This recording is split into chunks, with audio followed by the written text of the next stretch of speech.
Pastor, you're welcome. You're welcome, our dear Pastor. And we want to thank God that you've chosen and accepted to give us this time. Pastor, the people you're going to present to are registered SYL candidates. We registered over 200 of them, and they are very committed here. We have a special WhatsApp Zoom where we only discuss SYL and do assignments.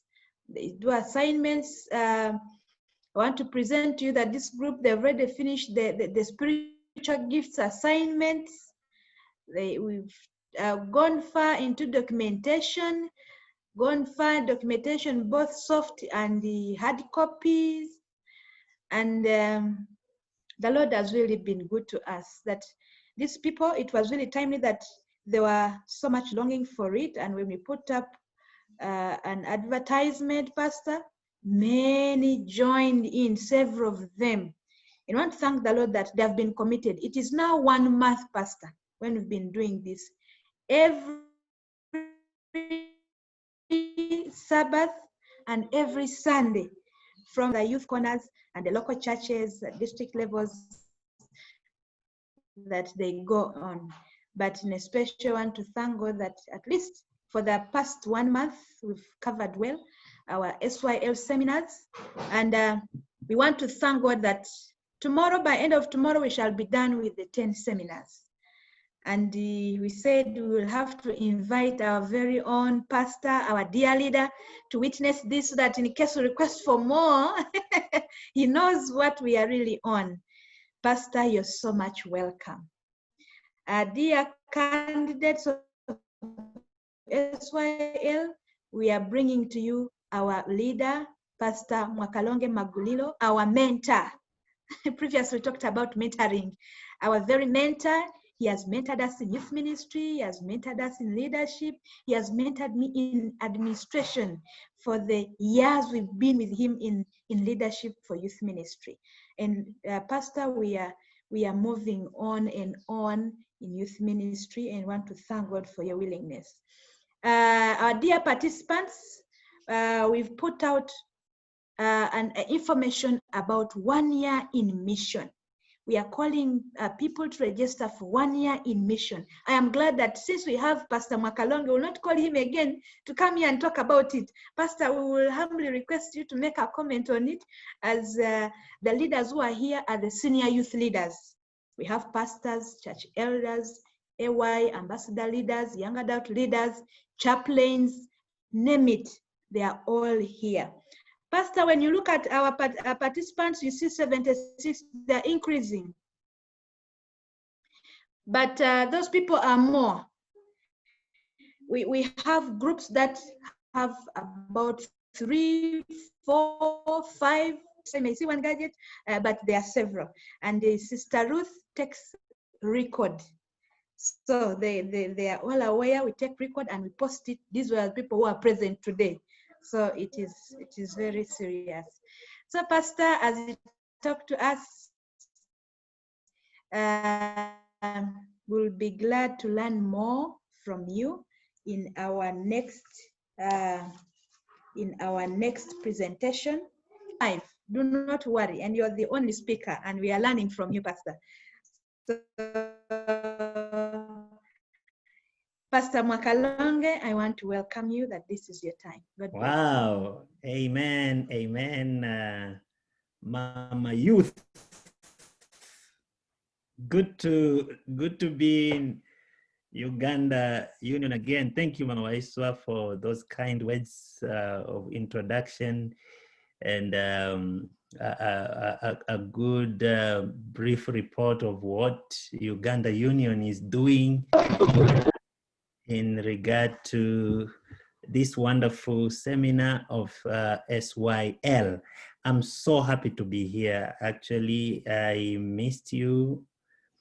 I don't know if Ugandans, you know that the way you speak is like soft music in the ears. And so when I opened and I started hearing, I felt like there is something I'm missing, you know, I've not heard for some times. And I knew that was a sweet Ugandan's accent, very kind, very generous, very inviting. So you have decorated my Sabbath. Thank you for inviting me to be here with you. Yesterday I was presenting ambassador in 2 different centers. This morning I was in the New Life Church for ambassador program. So I was driving very fast because it was face-to-face worship. I drove to that church so that I'll be able to be here and see you. So thank you. Very nice to see you, Mama Waiswa. Congratulations for great work you're doing.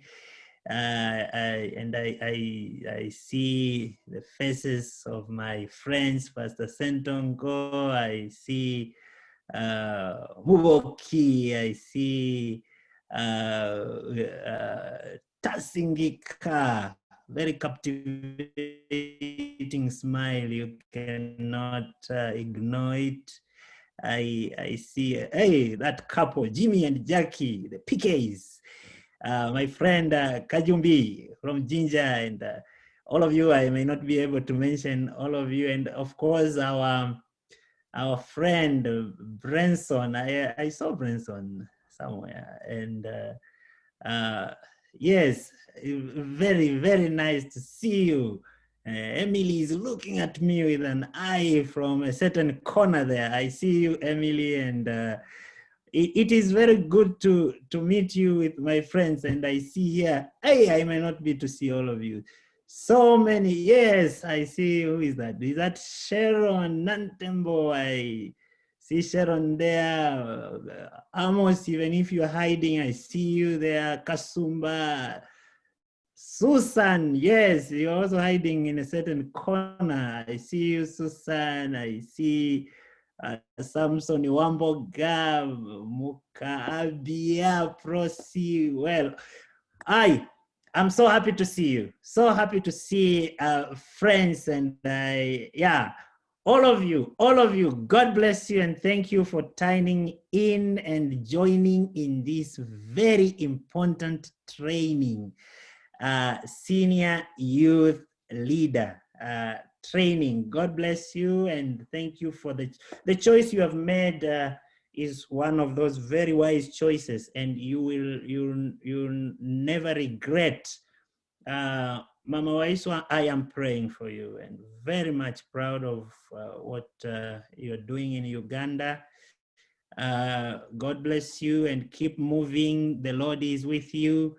The unity we see in Uganda, the support you give to your leaders in the youth ministries is very encouraging. Uganda, keep moving because God has great things in store for you. I want to bringing announcements for some important announcements. Do I see? Elder, you're hiding under the name of Monique Waidhu, but I have seen you now. I have seen you, my elder from Ginger. Yes. I was not able to recognize the name, but Elder and Mama, yes, God bless you. Thank you. Thank you for joining us, and God bless you. We are very comforted to see you. Let me bring 2 quick announcements. One is the East Central Africa Division is organizing a virtual TMI that is called More Than a Conqueror TMI series that will begin in October 17 up to 30. Please take note of those dates. October 17 up to 30 via Hope Channel. October 17 up to 30 via Hope Channel every evening from 7 to 8. Michael Bwambale, I don't see you writing that date.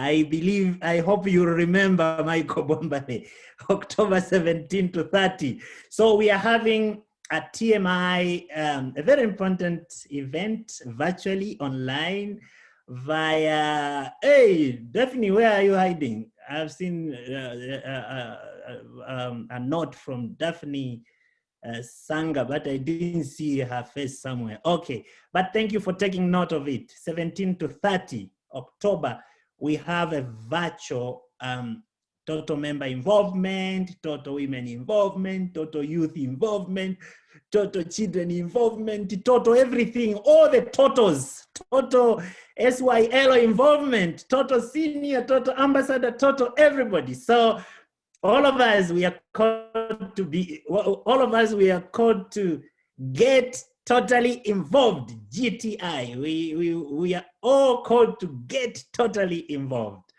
And this will be every evening from 7 p.m. East Africa time in the Hope channel. But it will also be in the ECD Facebook account.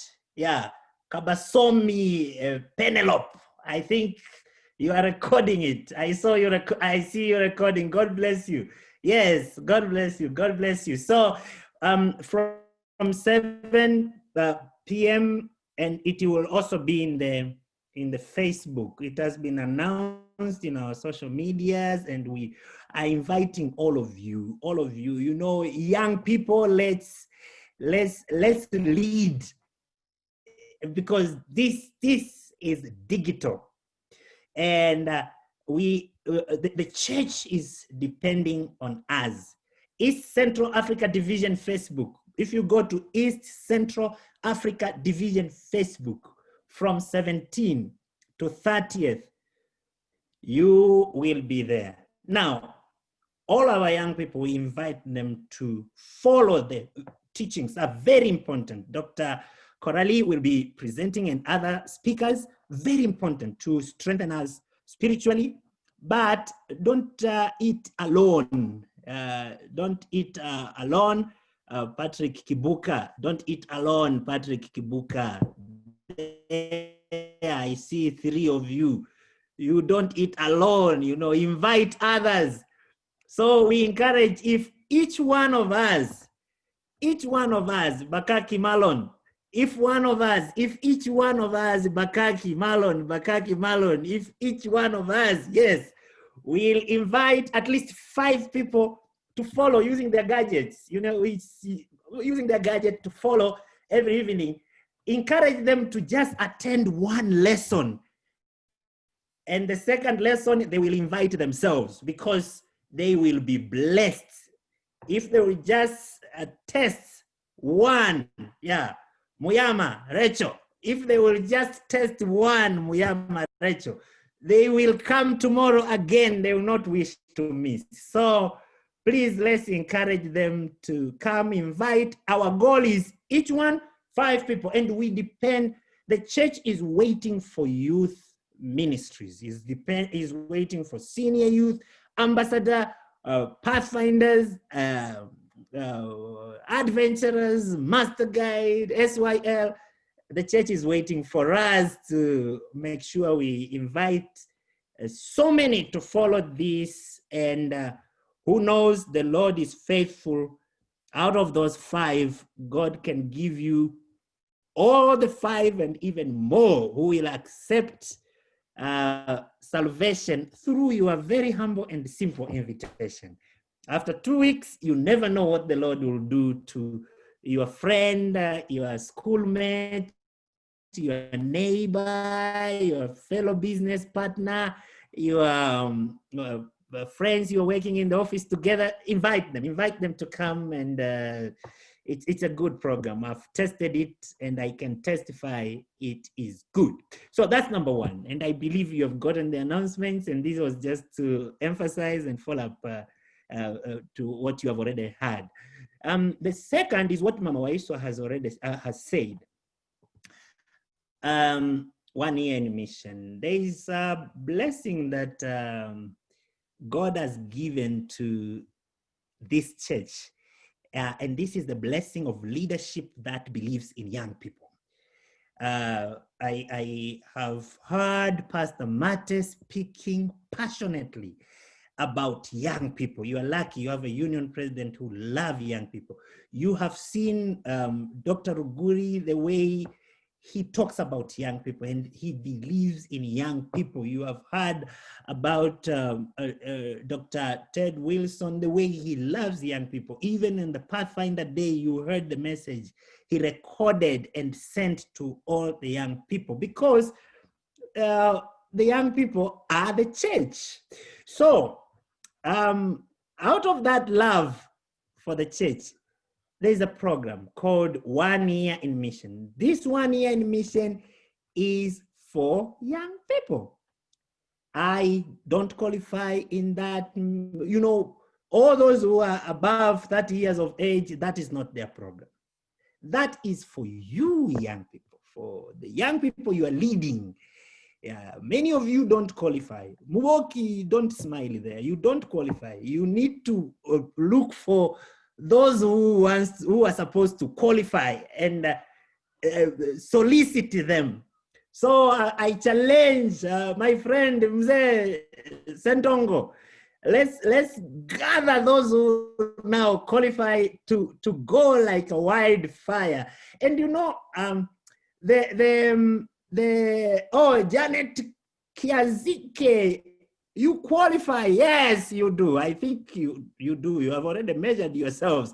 Yes, you know, line up and get there. And all of you who are qualifying here, get into that program. It's a very good program. Study your context.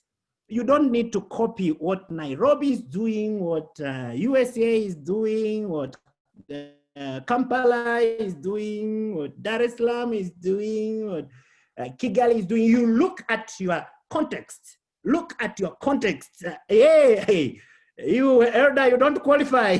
Do you? Yes. Muyama Recho, qualify. Yes, Muyama Recho. All of you who qualify, don't be left out, because after a few years you will not be qualified, and so make use of your time.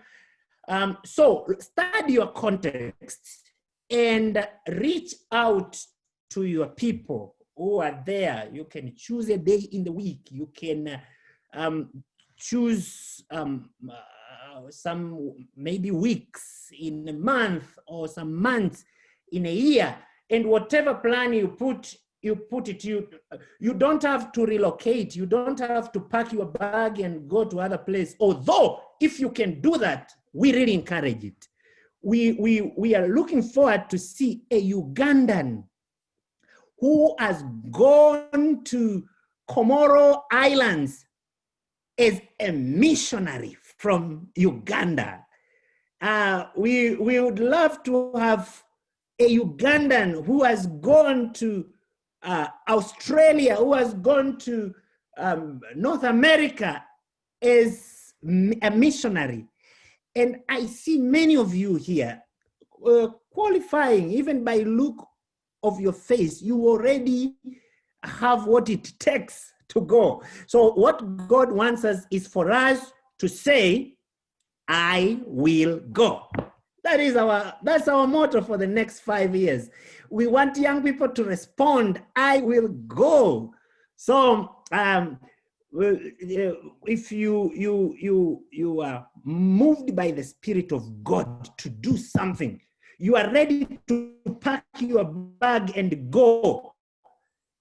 Talk to Mama Waiswa, talk to Pastor Sentongo, talk to Pastor Muwoki, talk to your field director, and register your name, because there are places that need you to go. You say, I am a teacher, I'm ready to go and teach somewhere.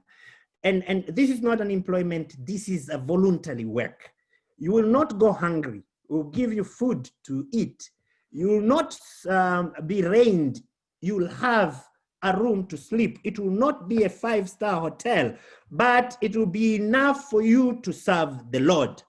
So I want to, before I even start what I wanted to say, yes, Betty, we will 31 years old, we can close one eye and make you qualify because it's only a few months after that.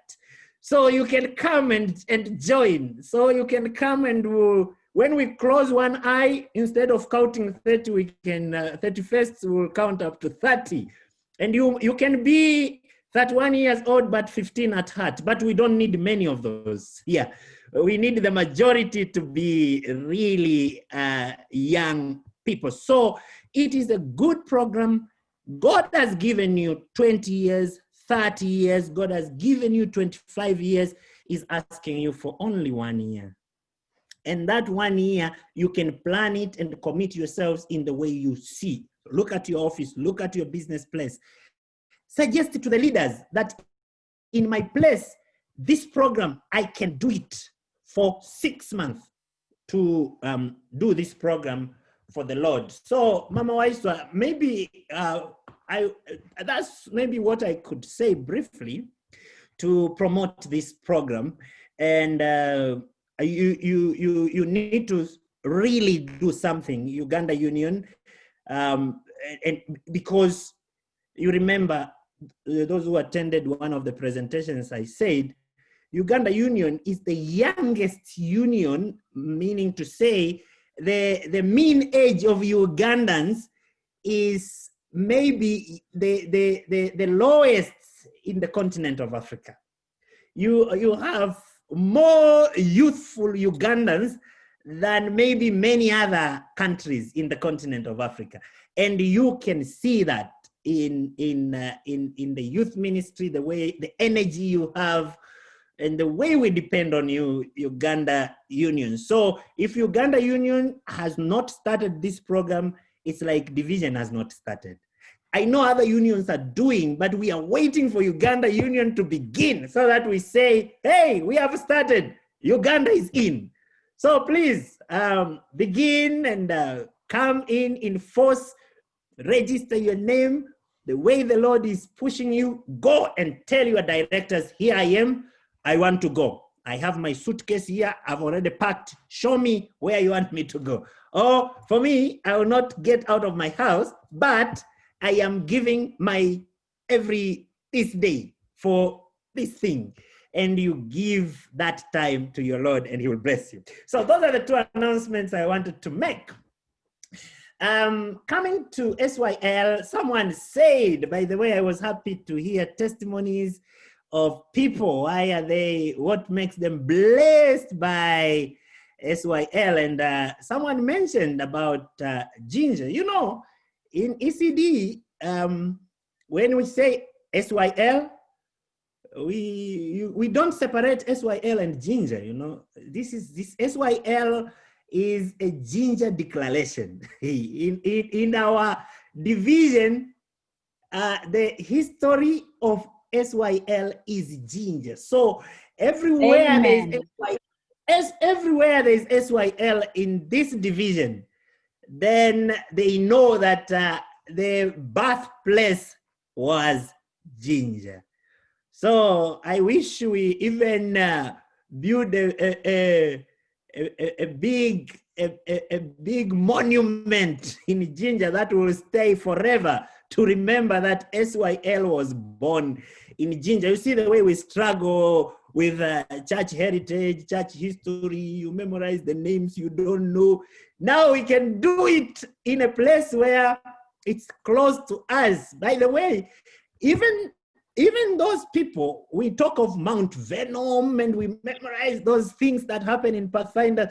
They didn't know that it was very special when these things were happened until some 70 years, 80 years, 100 years down the line is when they discover, you mean this is the strength of what started in our own, in the backyard of our own church. So it's important thing, and we want to see Uganda leading the way in SYL. Uganda needs to lead the way in SYL, and the speed I see you moving with, I need to warn other unions who thought they were ahead of you, but I am proud of this speed. You are in the right speed. I'm encouraged that you have brought in the pastors, the elders, the young people. This is what is supposed to be. Mama Waiswa, let all church elders join in this program, because our local churches, the big percentage of our local churches are young people. Actually, you whisper to the what is happening in your neighbor, southern Tanzania. The young people are even fewer. All the church elders, all of them, literally every local church sent the church elder to sit down and follow this training, and they love it. So let's encourage our church elders to join, but they should not suffocate the young people, because it's a youth ministries program. But let them be there. Let them be there. And the end of last year, we went and invested them in their hundreds. We took Pastor Paco there to do the investor service of hundreds of SYL candidates who did wonderful work. So I see that happening in Uganda Union as well. And please, let's continue with that speed. And I encourage you to continue, because you are SYL. All these other people, they are getting a photocopy. The original SYL is in Ginger. So, and Ginger is in Uganda. So please enjoy the original and let the rest of ECD learn from you. So we are going to deal with one topic. I'm so impressed to learn that you are almost finishing. So congratulations again, all of you, and our leader, Mama Waiswa. I want to encourage you, the encouragement which you have already been given, I believe, by the previous speakers, that really what we are presenting is a summary. What we are presenting is a summary. Please take interest and read the whole manual. Now, I believe you have the manual, yeah? So if you don't have the manual, please have it. You can get a soft copy. Yes, I see our able leader is having it there. Yes, I see others are also holding. Good. So this is the Bible for these 10 courses. This is our Bible. Have it. You can have it as a soft copy. You can have it as a hard copy. Do it. Read. What I will present this afternoon is just a summary, and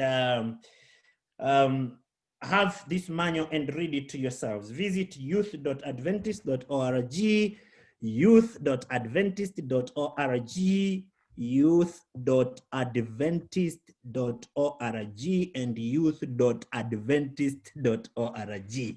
So make it your very friendly website. Please visit it many times. It is rich. Youth.adventist.org is rich. It's a huge library. So go there. You'll find some of these presentations, even recorded audio, which you can play. You can replay them as it is recorded here, and have yourselves refreshed, or have yourselves updated, or learn new stuff. So today is about leadership. Leadership. And the name of the whole program is Senior Youth Leadership. So all presentations are very important. Each of these 10 presentations is very important. But I am more passionate about this one. I am more passionate about this one because nations and kingdoms rise and fall in the hands of leaders. Leaders are the determining factor. The buck ends with the leaders. So if you have good leadership, you flourish. If you mess on the leadership, you don't go anywhere. And so really, senior youth, SYL, the heart of SYL is on the leaders. What we are doing in all these 10 seminars, we are training leaders. That's what we are doing. When we are doing in what we are doing in Master Guide is training leaders. So in Master Guide, we train leaders for junior youth, and in SYL, we train leaders for senior youth. Those who are following, we had already prepared our proposal that was going to the General Conference Executive Committee to be approved. And our leader was, our name was Youth Leaders Master, not SYL.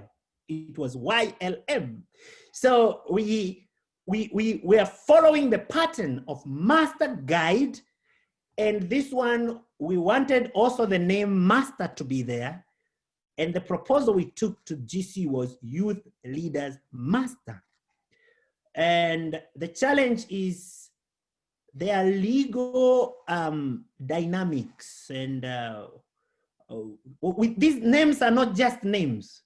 So you cannot start your kiosk of selling oranges and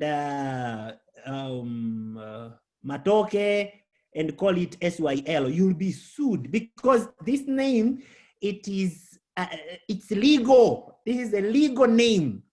And so when we were trying to look for Youth Leaders Master, the process of going through registering this name in the legal entities was going to be very long.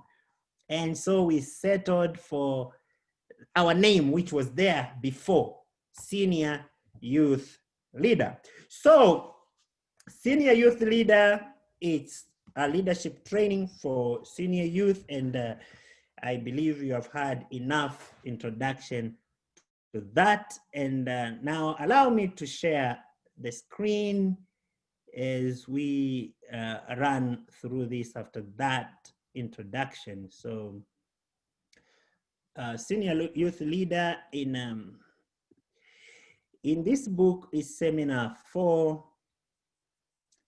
The youth leader as spiritual leader, mentor, and friend. So as the title shows, those are the 3 components we will address. First of all, a spiritual leader. Who is a spiritual leader? Secondly, mentor. You already did something about mentorship, but today we will touch it with spiritual leader. And 3, a friend. But before we go to to leader, mentor, and friend, there is something called spiritual leader. So that's very key, and of course we'll begin from there. The key point to note here is there are 2 important words I wanted to underline. I thought I underlined them here, but they're not there. Influence. Influence is very important word. When we talk of leadership, a leader is anyone who has influence. You could be having an influence for a small group or influence for a big group, but influence is very important. As a Christian who influences other Christians, a youth ministry leader will not do just speech leadership. Speech leadership will not accomplish much, no. But he will be an example. So 2 ways to begin with. Influence, that's number 1. And number 2, exemplary leader. A spiritual leader does not miss those two important qualifications. He has influence. Where he goes, people follow. Someone said, I'm a good leader, but I don't know, people like opposing me. I'm a good leader, but I don't know why when I give suggestions, people don't accept them. I'm a good leader, but people are envious and jealousy, and so they don't want to support me and follow in what I'm doing. Yay! My friend, maybe you are not a leader. You are a good person, and don't worry, you'll go to heaven. God will help you, you'll go to heaven. But maybe leadership is not yours. Because leadership is a calling, and not all of us are. And not all of us are supposed to. No. Don't worry if you are not. If you are not a leader, don't worry. The qualification for salvation is not leadership. You may not have it. But good news is God gives gifts that are also wanted. If you pray for it, God will give it to you. Even if you don't have, God will give it to you. And this is something good about spiritual gifts. Even if you don't have, God is very generous. He can give it to you. So, influence. A leader must have influence. A leader must have a magnet. A magnet that can pull people to the direction he wants. Now, this is generally about all leaders. He wants or she wants. It's generally a principle for all leaders, even politicians, even leaders who don't know God, all of those, they need that qualification. But for Christian leaders, there is more. You don't lead them anywhere, anyhow, but you lead them to the master leader, whom we are going also to talk about him. So please, at this first introduction, 2 keywords. A leader must have influence, and this is magnet. He has it. She has. When someone who is not a leader go and present an item to people, they can even stone him. They can even, drag him and hurt him. But when a leader comes with the same thing, with the same information, and introduce it to people, they will say, this is what we wanted, not like that one. But the content is the same. It's only that the leader, he is the leader. God has given it to him. And there's a way he presents it, and God has given him the demeanor. God has given him the bridging. God has given him. If you don't have it and you want to be a leader, pray for it. God can grant it to you. God does grant leadership graces to people. Acceptability. Magnet, that's the influence we are talking about. It can be for worse, it can be for better, it can be for good things, it can be for bad things. For Christian leader, it has to be for good thing. That's influence. But example, you are not leading by speeches. It's not for speeches. You know, there are people who can be very influential. A leader, when he goes to a certain direction, sometimes people follow without even asking him, hey, where are you taking us? But because he's a leader and he's going up to the north, everybody goes. And you ask, guys, but where are we going? You know, where the leader is going, because he's very influential. They follow him. But for Christian leader, we are told it should not be that way. Not just by speech, but exemplary. Let people see in you, model that kind of leadership. If you want to take people to heavenly Canaan, are you also going? Are you also going to that Canaan? Or you are telling people, go, I will follow with the taxi later. That is not spiritual leadership. Spiritual leadership, a leader is an example. And the whole life is demonstrating that kind of leadership, especially us who are dealing with young people. Young people want to see. So that's a very big foundation of what we are going to talk about. Youth leader must also be a follower of Jesus Christ. You follow Jesus Christ by precept and example. And when people see you, they will say, we've seen Jesus. A spiritual leader is following his master. Even when people come and preach, you heard about this missionary.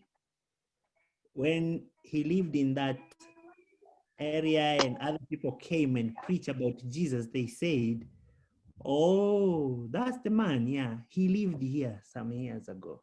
We know him. His house was there. Because the way the preacher portrayed Jesus, that's exactly the way that man was behaving.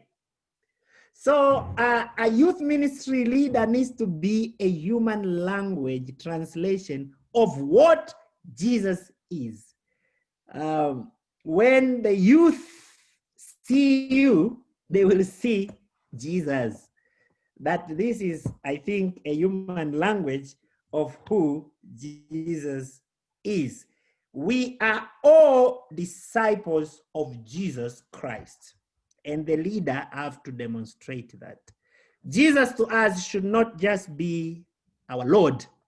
Jesus to us should not just be our Savior, but Jesus should also be our master, our teacher, and we are his disciples. So this seminar is there to introduce the model, Jesus Christ, and to help all the SYL, all of them, follow the example of Jesus, who the foundation of all Christian life and especially leadership, Jesus Christ. And you as a spiritual leader, as a mentor, as a friend to youth, you need to follow the example or the model or the pattern of Jesus Christ. And that's what we are going to cover. So we start with component number 1, and this is spiritual leadership. And then number 2, a mentor, and number 3, a friend. The first task of any leader is to commit himself or herself to Jesus Christ. Every leader must be himself a follower. We cannot lead if we ourselves are not follower. We need to have Jesus Christ as our supreme pastor and our great shepherd. And for us, we follow. You will not succeed, my friend, SYL. I will not succeed.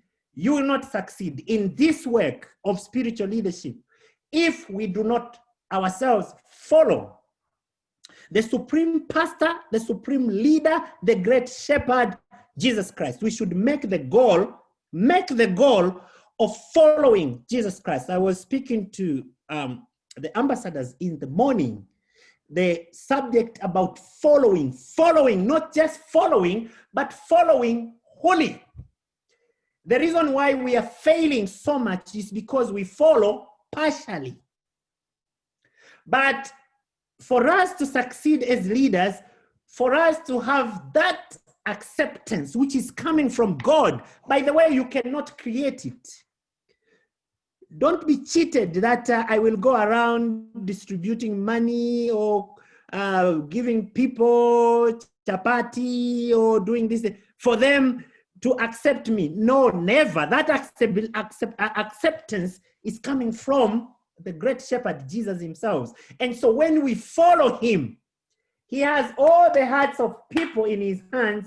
He will melt their heart and direct them to you because he knows you are going to take them to the right direction. So your first commitment is to follow the great shepherd. You have to commit yourselves to Jesus to guide your life. Only then you'll be able to develop leadership in the right context. The true Christian leader will naturally develop a Christ-like leadership style. The formulas we are learning here can apply even to the secular leadership. But the Christ-like leadership style will only come naturally to a leader who is a follower of Jesus Christ.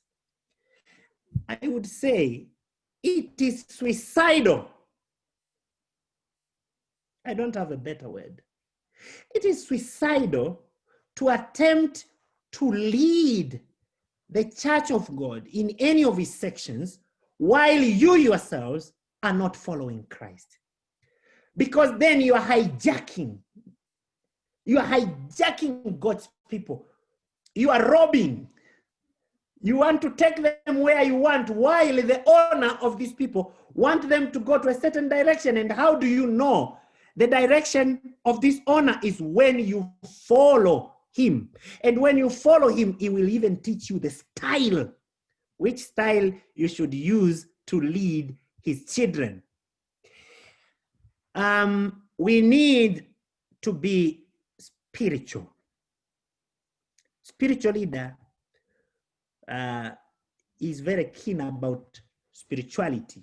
And spirituality is what drives the rhythm and quality of our social interaction. For us to have a holistic development of a human being, three things are needed: the development of physical, the development of mental, and the development of spiritual. When these are developing, one is a complete being. That's the total growth. And all these layers are important, and they are all independent. If they are not given the proper attention, then they will not function well. All of them are important, all of them. But there is one which is more important than the others. All of them are important, but there's one which is important than the other. And what is that? Spirituality. It must lead. Spiritual, yes. Mental and physical will follow, but spiritual first. Why?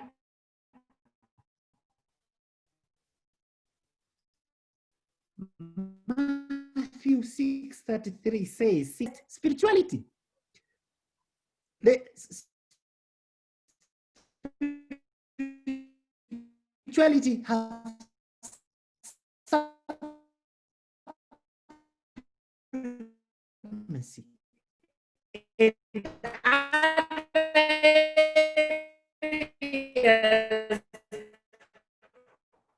Will follow. The success of our spirituality them and appreciating them more.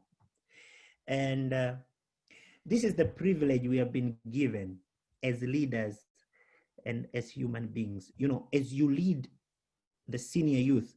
Remember that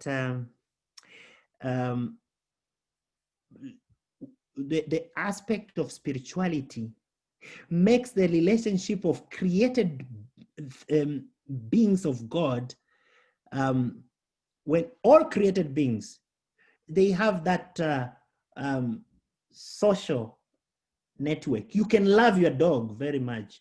You can love your goat. You can love different animals. You can love other creatures of God.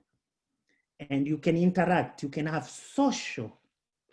You can develop them mentally. They can be able to do things. People can train dogs. You can feed them well and they can grow physically. But spiritual growth is only human beings. Only. Mental development, physical development, those ones can even be seen in other creatures. But spiritual development is entirely reserved for human beings. If you are a leader listening to me, I want to remind you that you are supposed to be spiritual. Follow the style of Jesus Christ. He is our example. Be spiritual. Commit yourselves before him. Before you lead, my friend, before you lead. I wish I knew Luganda, I could emphasize this. Before you lead, you must be a follower first. Before you go and chair a committee, allow Jesus to chair the committee of your life first. Before you go and give instructions to people who are under you, be obedient to the instructions that you receive from God, and that will make you spiritual person. Spirituality is relationship with God. Get connected with him, and it is possible. Coming to mentor. This has been covered in other areas, but it's very important, again, for the leaders to appreciate. It is a honor that we have as leaders to, by naturally, automatically having people under us who look up to us for mentorship. It's an honor, but we have to pay for that honor. And we need to be aware of what they need, and we need to create opportunity for them to grow, create an environment for them to grow. Please mentor. Please mentor. Pass it on. Allow others to grow. Give opportunity to others to demonstrate their ability. Encourage them. Mentor them.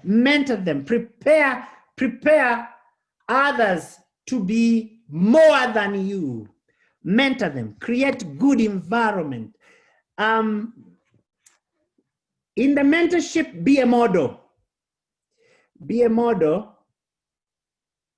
But we have been reminded, today is not like yesterday. There was a time when you say your words were just taken for granted. Not now. For now, our young people, they don't just look at what you say. They don't just believe in you because you are having a title.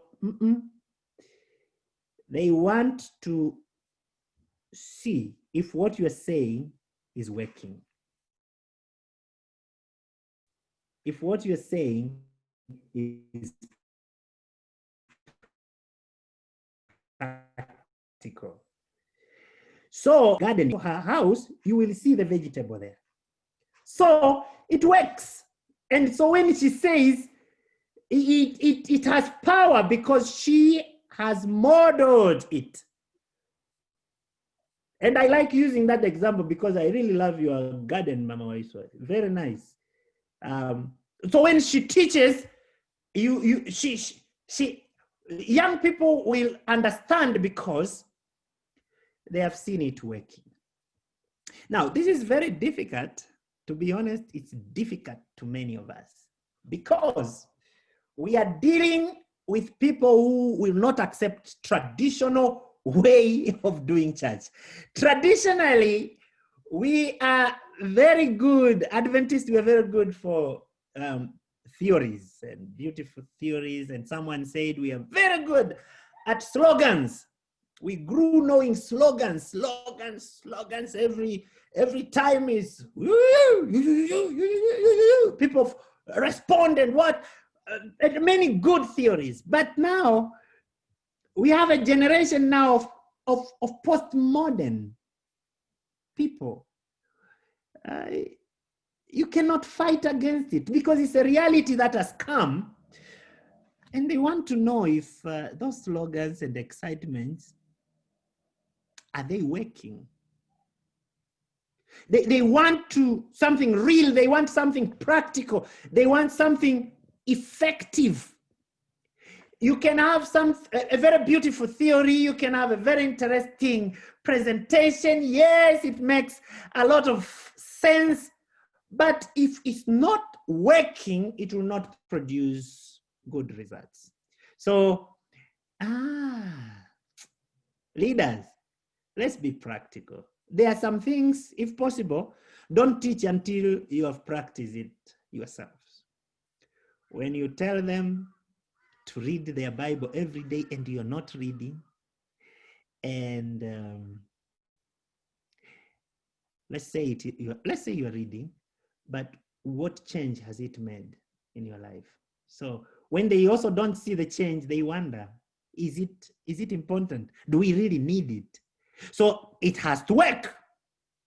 Our concept must be tangible. Let them come to be tangible and bring the theory into practice, because we need to see the results, the big results outside of whatever we are talking about. If it works, then they will follow it.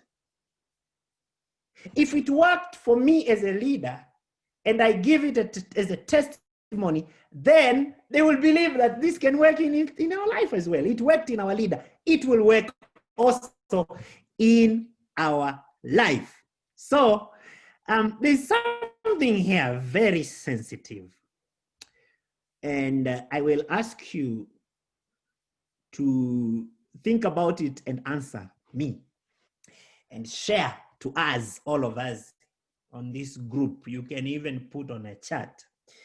And maybe before I say it is what is on the screen now, but before I explain the sensitivity of it, I want to say at the end of it, at the end of this presentation, you are required to mention 3 things.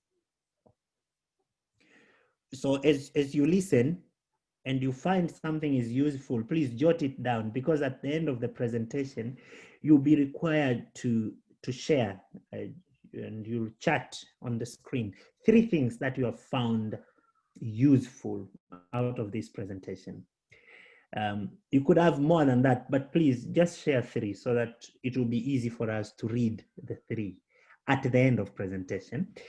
But we were supposed to be in groups, divide ourselves in groups, so that we can brainstorm the way how you can improve your local church.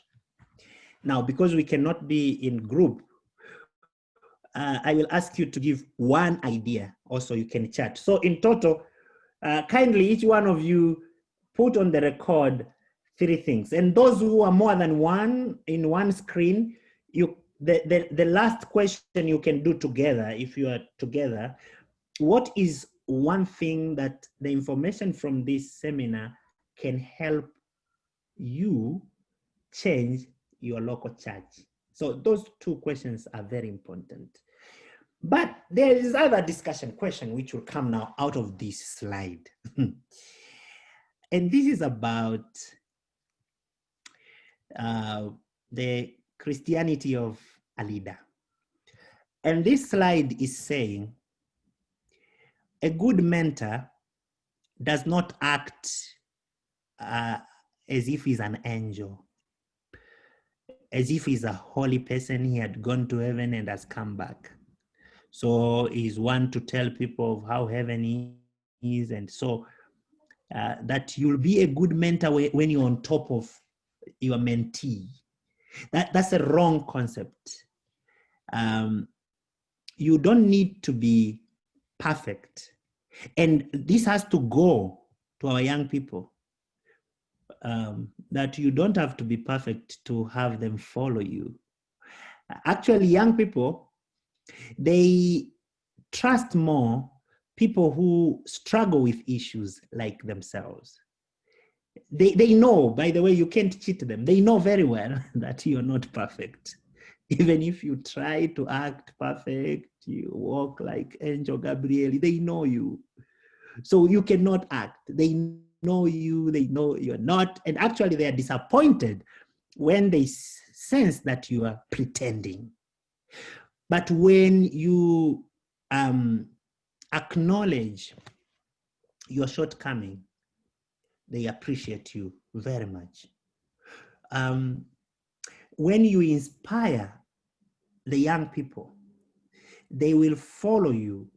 Actually, those who inspire young people with a bigger influence are those who struggle, those who have issues, and they have fought, they have persevered, they have gone through a lot of challenges. Actually, are those not Bible writers?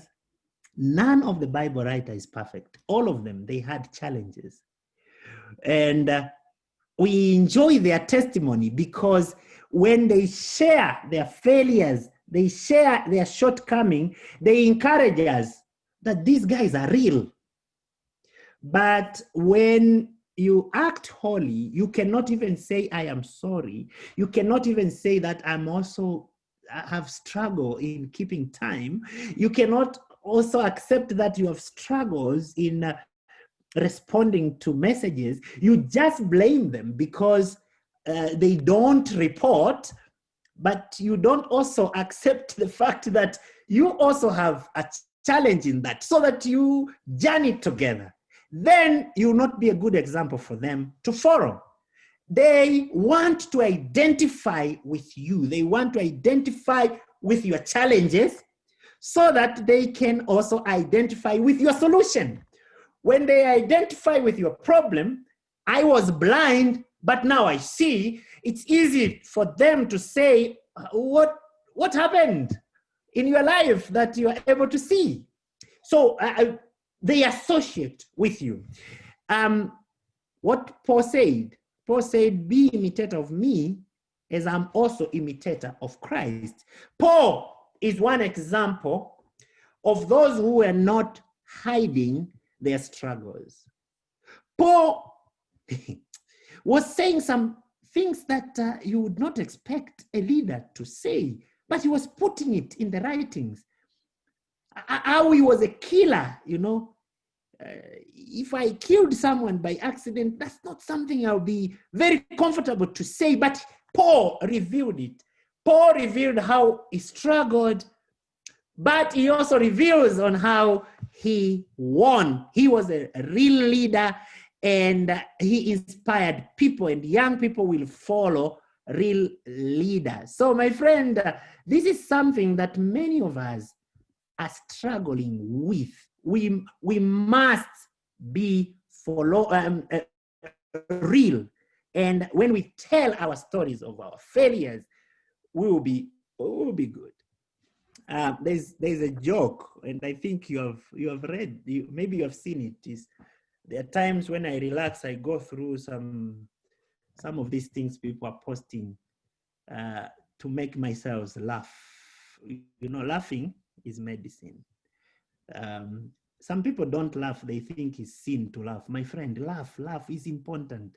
Laughing is important. So, and this Chad has come with a paper, and the paper has the results, school results, and the results are very poor. When the father saw those F, he started shouting, and the child just brought it and gave to daddy. And the father was not keen to read at it carefully. He only saw the F, did this. What kind of a child are you? He started shouting and shouting. The mother was saying, please come down, my husband, you are very rude. No, I'm wasting my money. I used to be very bright. I used to get A. I used to do very well. Why are you not copying my brain? And which brain have you taken? Then the child said, no, daddy, that's not mine. I found it in the cupboard. Actually, it is yours. And when the father looked at it, it is bearing his name. He thought he had hidden it. And all those F grades, they were his. Accept that, my son. I did not do very well when I was studying. That's why I want you to do better. So young people will follow a real leader. Let's be real. Now, my question before we go to the next section, which I'll run quickly, I know our time is over, is how much should you reveal? How much of your weaknesses should you reveal to your children? That's the discussion question I want to leave with you, and think about it. Are you going to tell them all the failures you went through? So how much is enough to share? Is there anything you have to conceal? And concealing, is it the same as misreporting? So that's something to think about, and we'll need to make a comment on that before we finish. Let me quickly run on this. The last section, which is very interesting, is a youth leader as a friend. I think this is important. My friends, I want to remind you again, as I remind myself. It has been said in the I call that we have been sharing, I call Intergenerational Church of Refuse, we remind each other of this.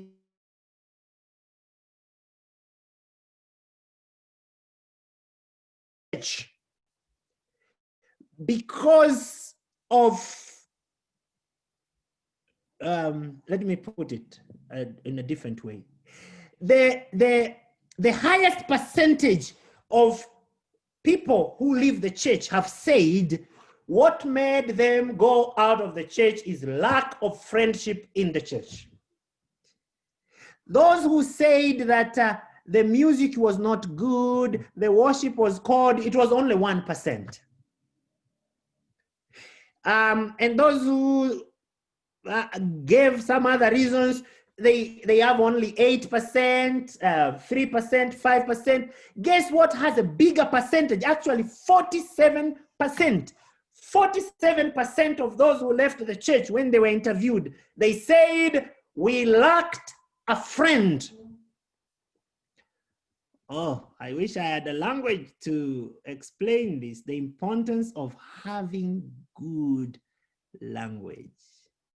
And soft speech, so that you create friendship. It is true of all leaders that those whose followers see them as friends also will follow more willingly. But nowhere this is truer than among the young people.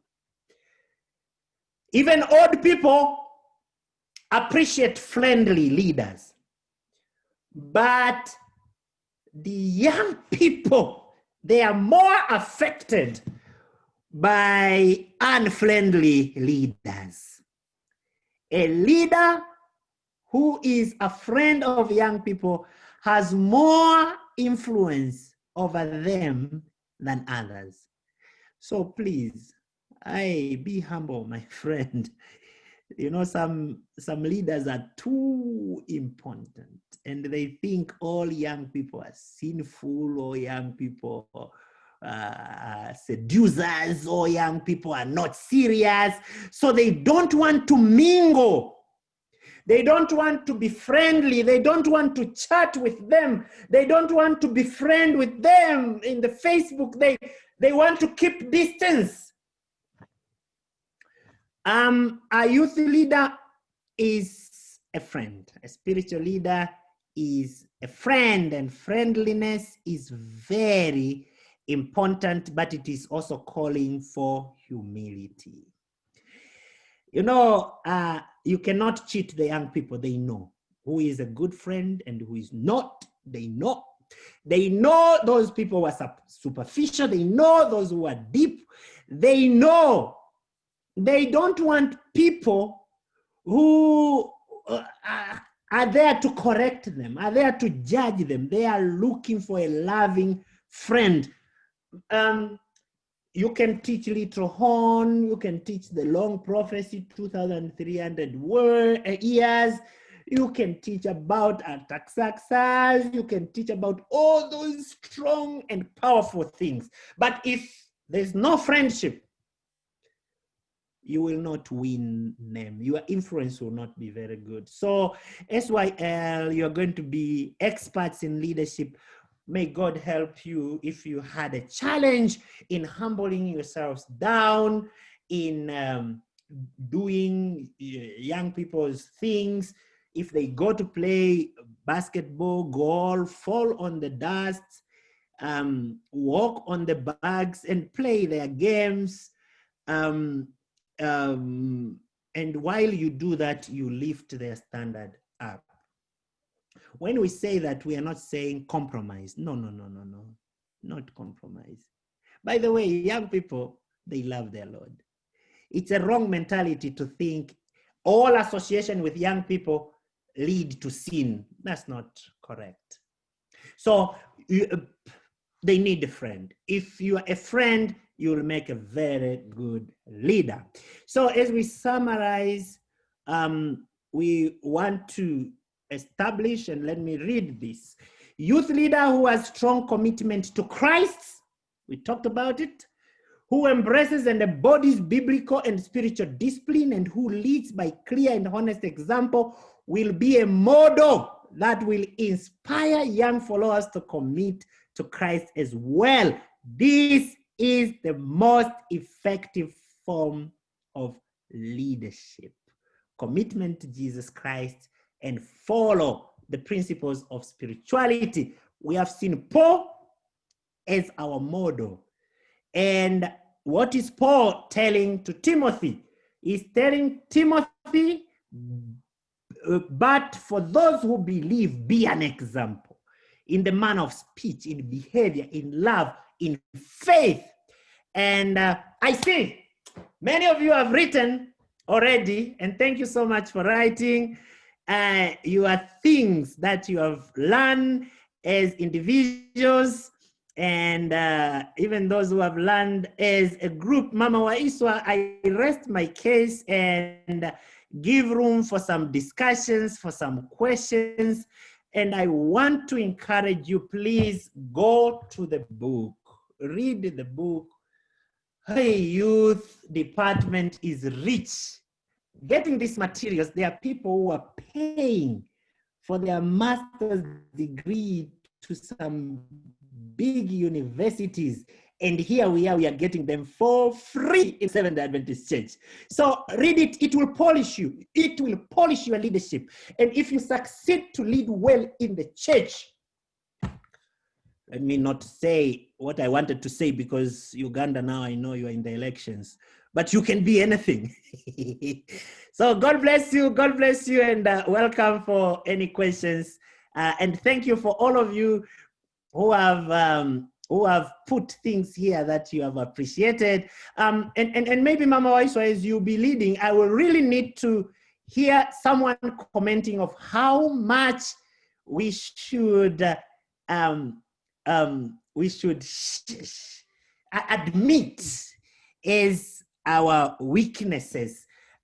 Do you go to the ambassadors and tell them how you beat your wife last night, or how you abused your husband and you say, I'm a sinner, you know, I want to associate with you.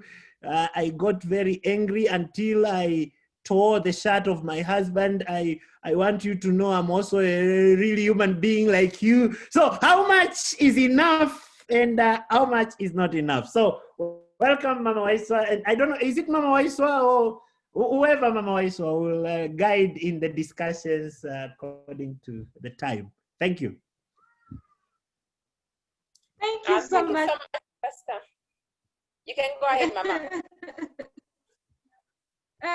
No, I was just saying thank you so much, Pastor, for such a great presentation as leaders.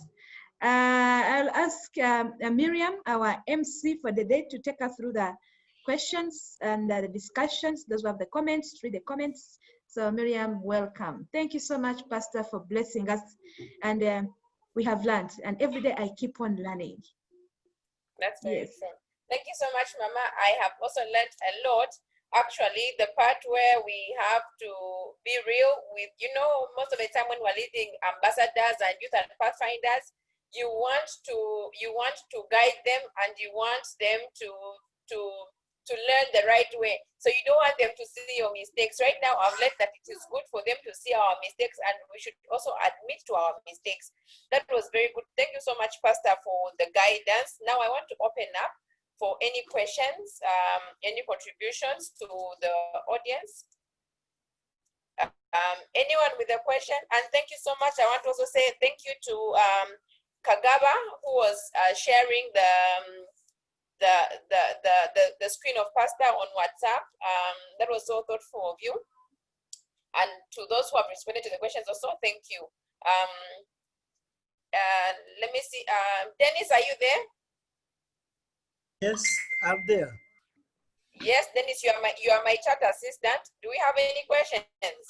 Apparently, we have comments coming through from different friends sharing what they have learned and sending appreciation to the pastor.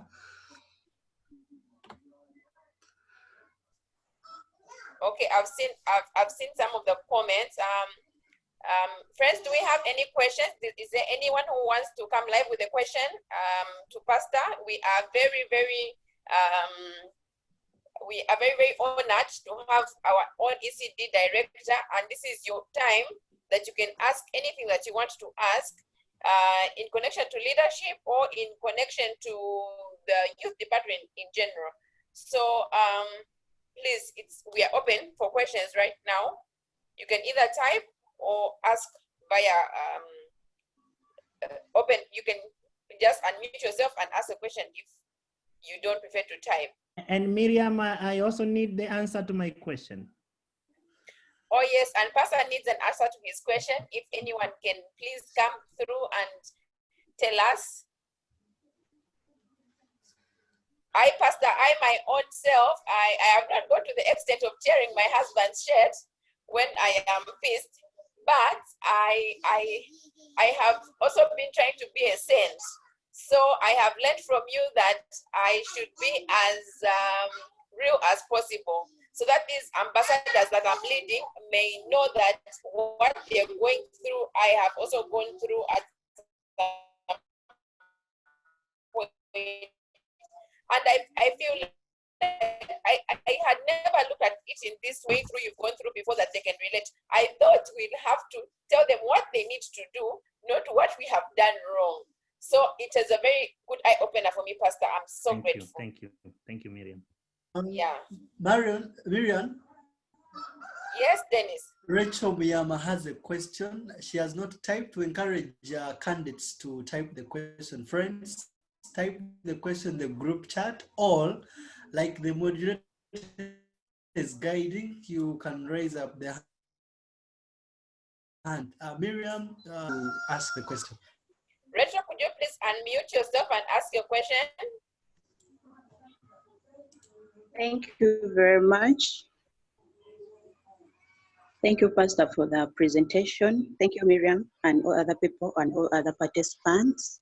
Now, my question is, it's around the point Pastor said that as we are leaders, we should be real, or rather, we should not pretend to be holy. before the people that you are leading. By now, my question is, there are also all those leaders who really all the time have said as how they're not perfect, how they're not doing well. They really say it every now and then. And indeed in life, you say that it is true, they're not living a good life. So I'm kind of confused. What does that really give to the people you're leading? You show them that you're not perfect. And in real life, yeah, you're not perfect. That's how you're living a life that is not really good. And yet you, as leaders, you have to be examples to these people.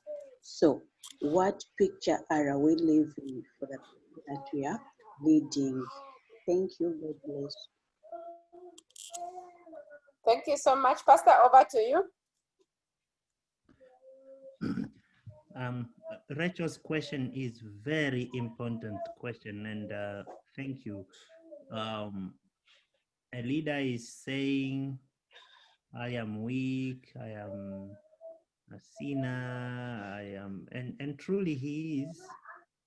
And after one has admitted that, one may think that's all that he's supposed to do. But you know, sharing our weaknesses, as we are saying, is to have them identify with our weaknesses so that they can identify with our victory. So remember, we are leading them somewhere. What Rachel has said is very, very important. So this leader is here so that he will not be asked many questions. He decides to stand and say, you know, even if I'm a leader, I'm also a human being. I'm also a sinner. I'm also here. So every time we want to start a meeting, and I'm taking a simple example, he comes late, you know. And when we ask, but a leader, you're supposed to be an example. Yeah, I admit my weakness. Were you not in that seminar? We agreed to admit our weaknesses. I'm weak. Also, I'm like a human being. And I think that's not a leader. That one is not taking us where we are supposed to go.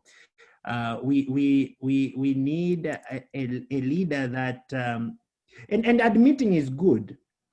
Admitting is good because they are both advantages and disadvantages, but it is good. When you admit, it helps the organization know whether you should continue to do the leadership or you should be given an opportunity to grow so that you can model a way, because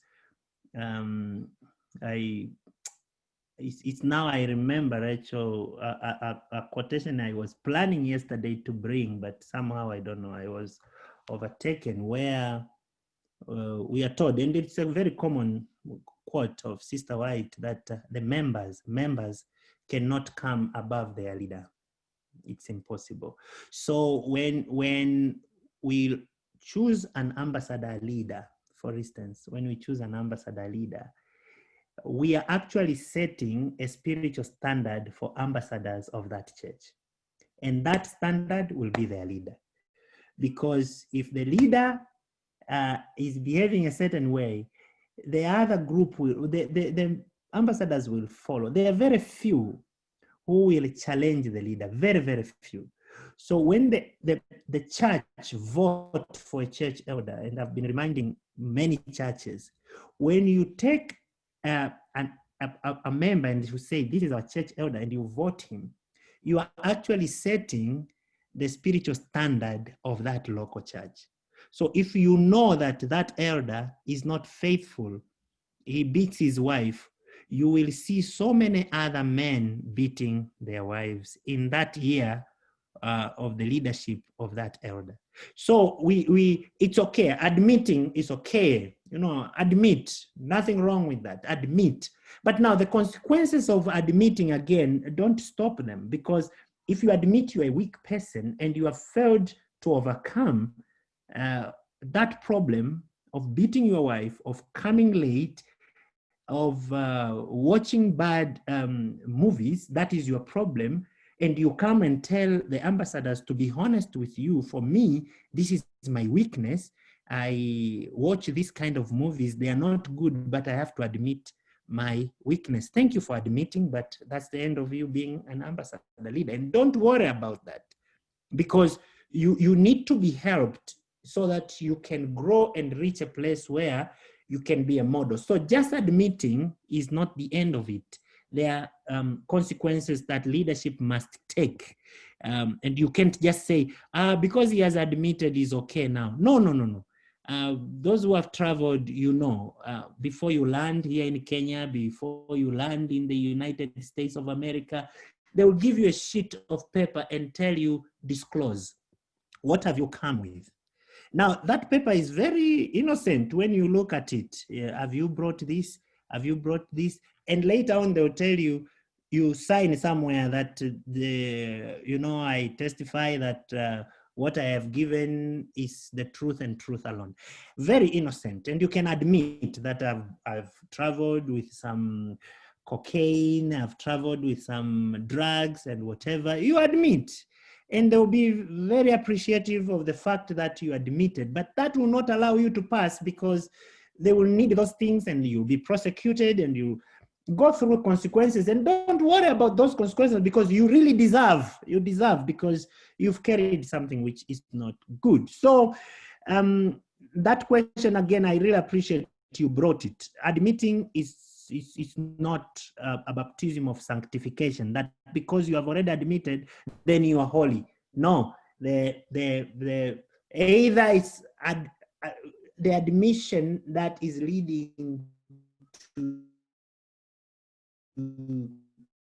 victory. Leadership of the church may give you time to grow out of whatever you have admitted, so that you can be a model. And one day you'll give now a testimony. Guys, I used to use drugs. I used to watch bad things, but you know what? After 1, 2, 3, 4, God helped me and I'm out of it. And as I am out of it, you can also be out of it. Thank you. Hey, pastors who are here, you need to help answering. Directors, you are here, answer. You don't leave me alone. Yes, you are there. Thank you, Pastor. Yes. Dennis, are you there? Hello, Dennis. Marion. I think we have some questions. Yes, we have some questions in the chat room. Can you please pause to ask those questions? All right, Edward Rakacha says, Jesus was the leader at his youthful stage during his ministry, during his earthly ministry. Would I be right to say that this was self-appointed leadership? If so, would it be right for the youth to assume the roles they are not appointed for? Come again. It starts with a statement from Edward. It says, Jesus was a leader at his youthful stage during his earthly ministry. Would I be right to say that this was self-appointed leadership? If so, would it be right for the youth to assume roles they are not appointed for?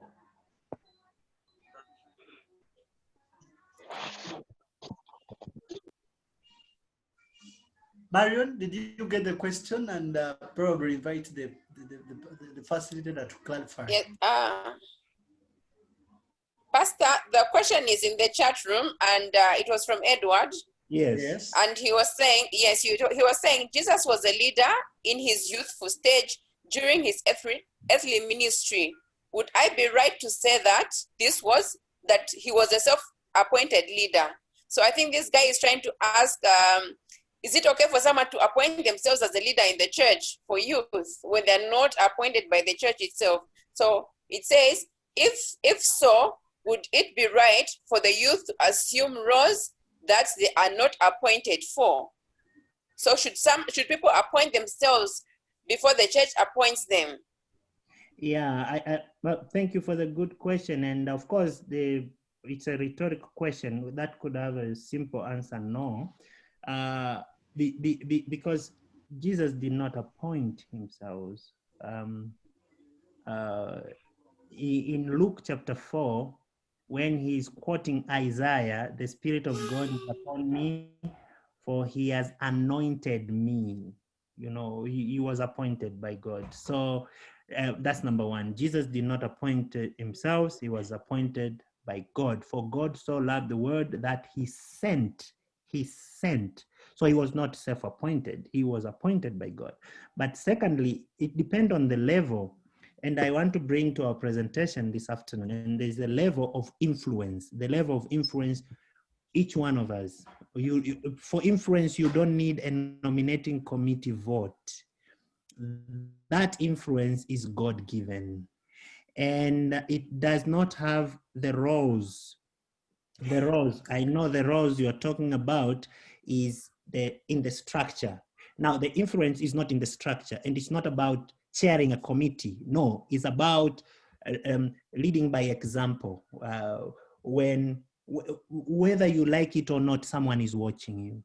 Someone is looking for you. And we all have peer pressure. Peer pressure is not only for young people. Peer pressure is even for old people.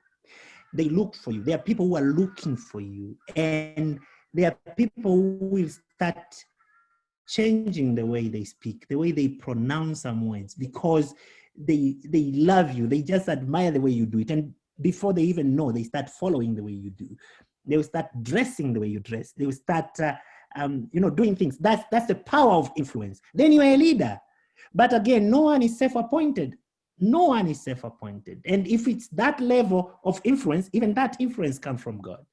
And if it's a level of the structure of the church, God has given his church the procedure. Jesus never chaired a Sanhedrin committee of the Jewish religion. He never called for a church board of a synagogue. Jesus never did that. But people knew he was a leader. And when he told Matthew, follow me, Matthew knew this is the leader calling me, and he followed. Those people, they were not stupid. These people were responsible people with their family. They were serious. They were serious people. And so when you find someone fishing and you say, follow me, and they leave their tents and follow, we learn in our lesson this Sabbath today that they had already observed him for 1 year and they could see this is a rabbi. And by the way, there was a system of rabbis, the way the rabbi were operating, and every rabbi has a follower. And so the way Jesus was teaching, he established himself as a rabbi. Nicodemus is going at night to talk to him. He's saying, no one can do what you're doing if he's not sent from God. So the first part of the question is, he was not self-appointed, he was appointed by God. And so if you think you are appointed by God, then look at the appointment of Jesus and follow through all the appointment, follow through the sample, the model of Jesus, and let us see you also die on the cross of Calvary, or at least getting some pain. Because there are some who may say, Jesus appointed himself, let me also appoint myself. Just one bullet will make him run and leave everything and go back home. Jesus was appointed by God. Even when death came, he faced it.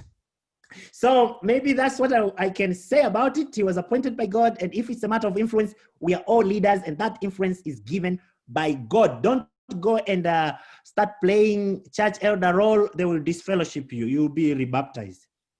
Don't do that. Thank you so much, Pastor. That is a good clarification.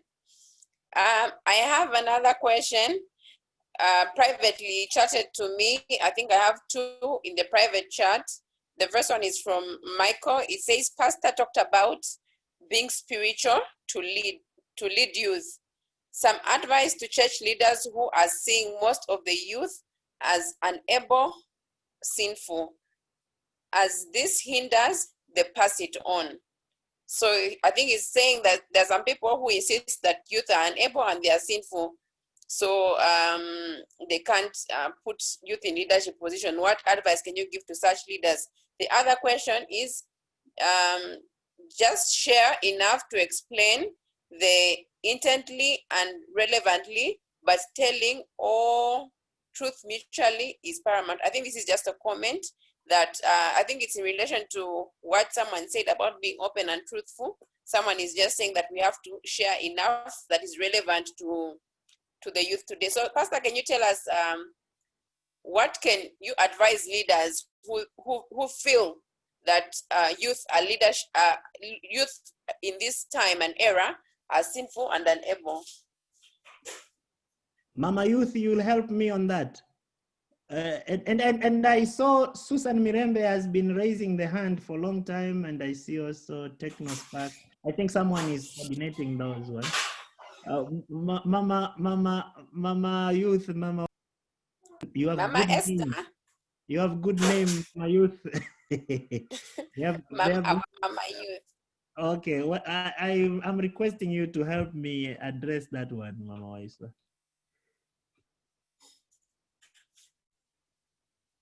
Okay, Pastor, thank you. I request Miriam to come again with the question. Okay, the question is, how can you advise leaders who see youth as sinful and unable because they're hindering the pass it on message? So there are some leaders, he says, Pastor talks about being spiritual to lead youth. Some advice to church leaders who are seeing most of the youth as unable, sinful, as this hinders the pass it on. Well, thank you, Miriam, for that question. Thank you, Pastor, for passing that question. True, sometimes our young people are seen sinful. Why? Given probably some activities they do or they're involved, probably the way they behave, the way they conduct themselves. So it is important, first of all, as leaders to find out why are sometimes our young people seen as sinful anyway.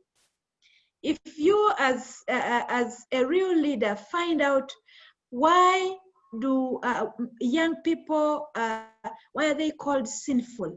It is important for you to identify probably the characters or the common behaviors or the common ways your young people in your local church behave. Examine it. Are they upright? Do the behaviors, the characters they display, are they accepted? Are they right? So it will help you now to come in and stand and talk with these leaders probably who see these young people as sinful. So first and foremost, I would advise our SYL leaders here. Number one, examine your youth. What are some of those common things you hear about others commenting? These people are sinful. Probably they could be right and probably they could be wrong. So it is important before you go to attack or to find out, could it be possible correcting those dark spots, the dark spots, in a friendly way again, just as Pastor Mwakalonge has explained us, in a friendly way. You don't need to attack it from a negative way. You need to attack, I mean, not even to attack, but talk about it, discuss it with your youth. Then help them find a positive way of living and how they can adhere positively and march on well with our youth. I love so much the presentation again that Pastor Paco made, you know, where how to say, why say a no and why say a yes. Examine why is the no there? Why is the yes? And then help now to motivate and to help these youth to live on the positive side so that they are accepted. It could be right that our young people have dark spots. Help to identify them again in a friendly way. Where they are right and they are not being understood, now that is our big problem always. Where we are all on the right and we are not being understood, please, you don't need to give up. Continue helping the youth to be relevant.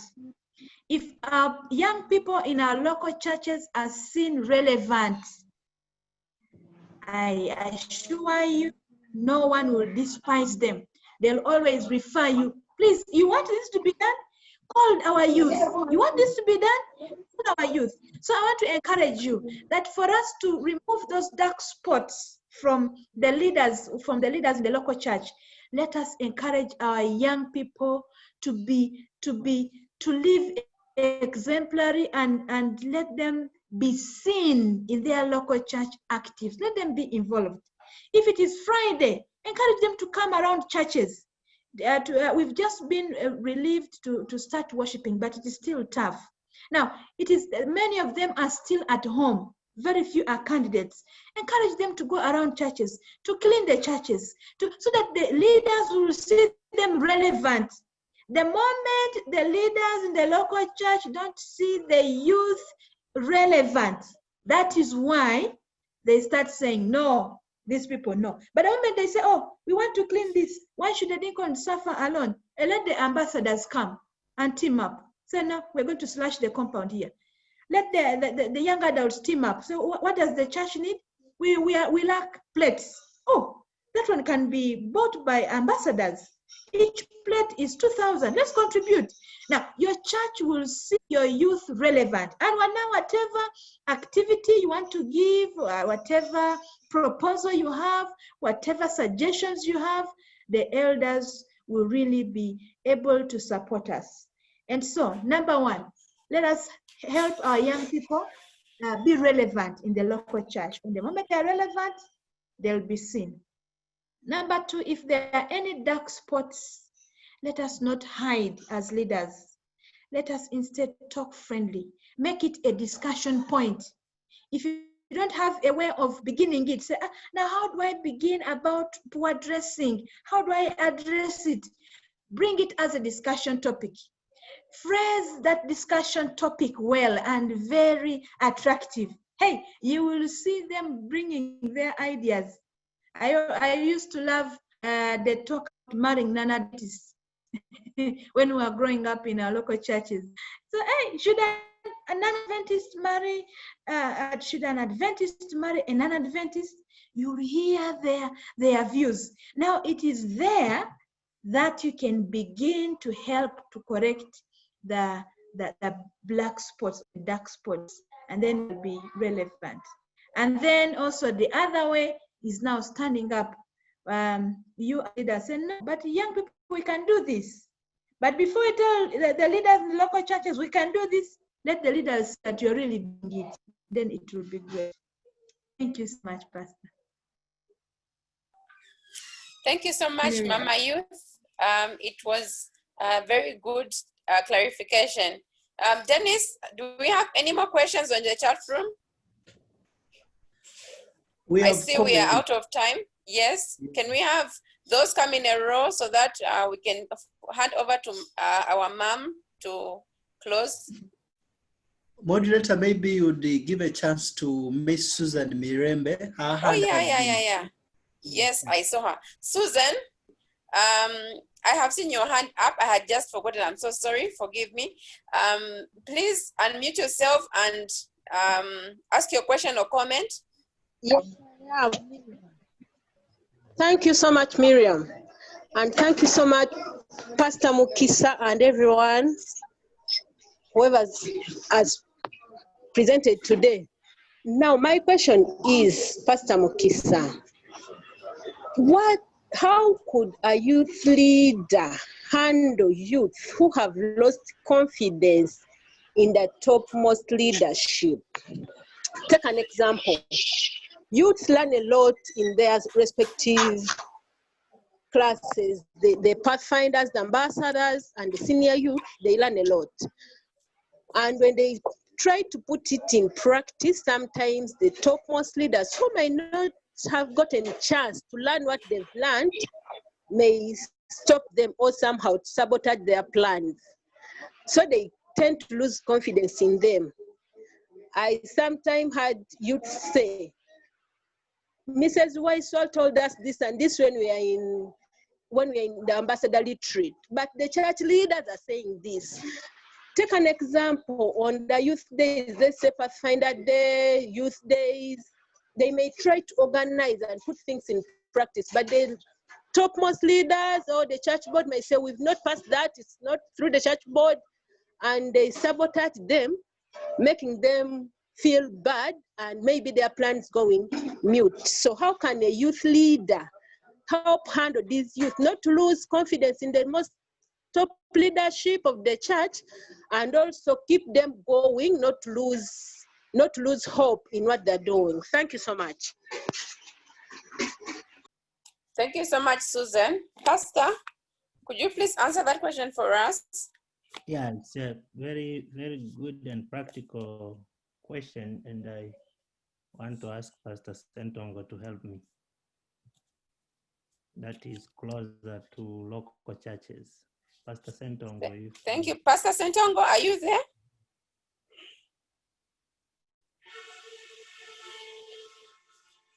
Papa Joshua Sentongo, are you there? I'm there. Please come through for us. Yes, thank you for allowing me give some responses. Susan has asked a good question, and we are experiencing it all over Uganda Union. And because Susan is in CUC, she has had some instances where we have intervened for these occasions where young people are being refused to carry out their activities.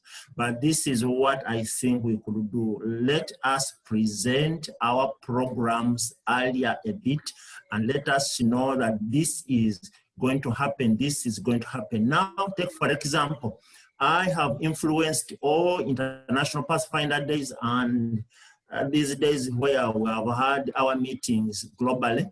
And when I was talking to these other people, young people were impressed and carried out these activities wherever they were, because these old leaders were not there to refuse them to carry out these sessions.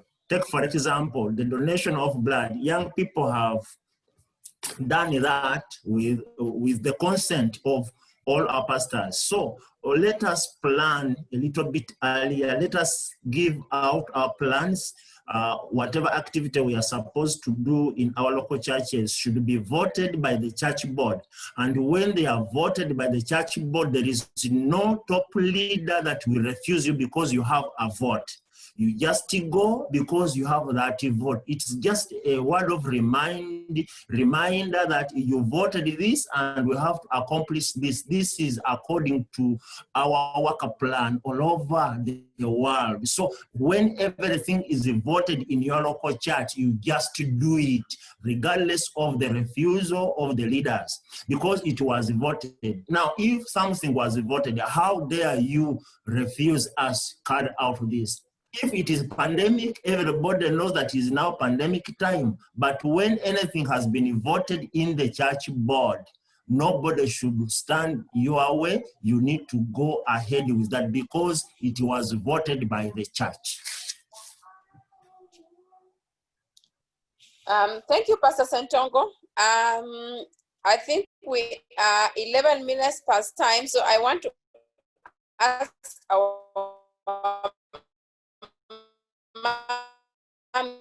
mommy for guidance. How long can we get from here? Well, if we can have some few more comments so we can be done by 5:20, it will be good. Okay, so it means we have 8 more minutes, friends. Ruth, did you get any questions in your inbox? Maybe Miriam. Yes, Dennis. Miriam. Yes. Is that Pastor? Let me just briefly add on a very good answer that Pastor Sentongo has given. Friendship is very important. So one thing which we should not do, we have been told of what to do. Should there be those kind of things? And by the way, I'm not a prophet of doom, but I promise you, those things will happen again and again. They will not end. So as youth leaders, we are trying to, there's no formula that will will stop those kind of leaders to come. You will escape it in this form, it will come in another form. We all deal with them. I deal with them, Mama Waiswa deal with them, Pastor Sentongo deal with them, Pastor Muboki deal with them, all of us, we are dealing with them. So they will come again and again. And so there's a song that say, when nothing else could help, love softened. So I want to encourage youth leaders to be very diplomatic. Don't go as if you are claiming for your rights. And our elders, they are very supportive when they deal with humble young people who are ready to learn. They are ready to listen. Let's say it's a Pathfinder Day, and it is known for the whole world, it's a Pathfinder Day. And they come and say, the roof of the church is leaking, and we are not worshiping in a good place. And we have this person who is coming to assist us, maybe talk about this issue. And the only day he has is the Pathfinder Day. That's a very bad thing, because Pathfinder Day is worldwide and it's voted. And the elders are saying, we will give you another day, because this one has only this day, we'll give you another day. And we say, no, it will not be International Pathfinder Day anymore. International Pathfinder Day has to be one day and for all of us. Please, when you bargain and they have upper hand on the discussion, be humble. Be humble, let it go, because that is preparing you to get better Pathfinder days in the coming years. Avoid using bad language, avoid peaceful demonstration. By the way, there's nothing like peaceful demonstration, nothing in the world. It's just a phrase, but peaceful demonstration is very theoretical. So, and you see, the more you are humble, teachable, and ready, and they see you are very useful in the church, it will be easy to pass those agenda next time. Please don't fight with elders. Don't. Try to use soft language, and if you see it pulling you to the point of fighting, pull back, zip your mouth, go and pray over it.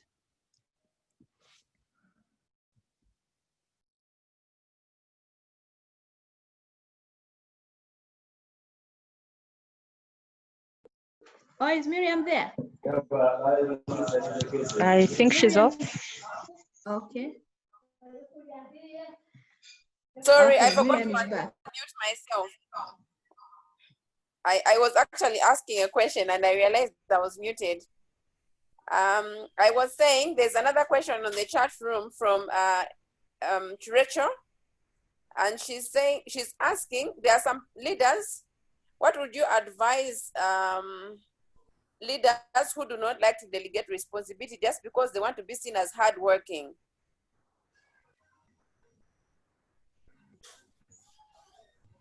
Pastor, did you get that question? Oh yes, they don't want to delegate, they want to... What advice would you give to such leaders? Oh yeah, good question. Muboki, help me. You have been resting on Sabbath and others are working, so you should help. All right, can you hear me? Yes. Any leader who does not want to delegate the roles, then is not mentoring. He will not be seen as a hardworking. Yes, he'll be seen as like he's hardworking, but he will be working for the downfall of the whole group. The team spirit is that takes that leader and everybody up. The team spirit is what makes that leader to be known. I wanted also to supplement on the previous question. In my territory where we've had a leadership that is finding it hard to implement youth programs, I advise the local church youth leaders to involve me. Then I talk to these leaders, maybe via phone call or writing an official letter, advise them to bring their programs early enough, advise them to talk to the chairperson of the meetings of their local church early enough so that they are educated about the importance and the value of this program and what would the church miss if this program is not implemented. Thank you.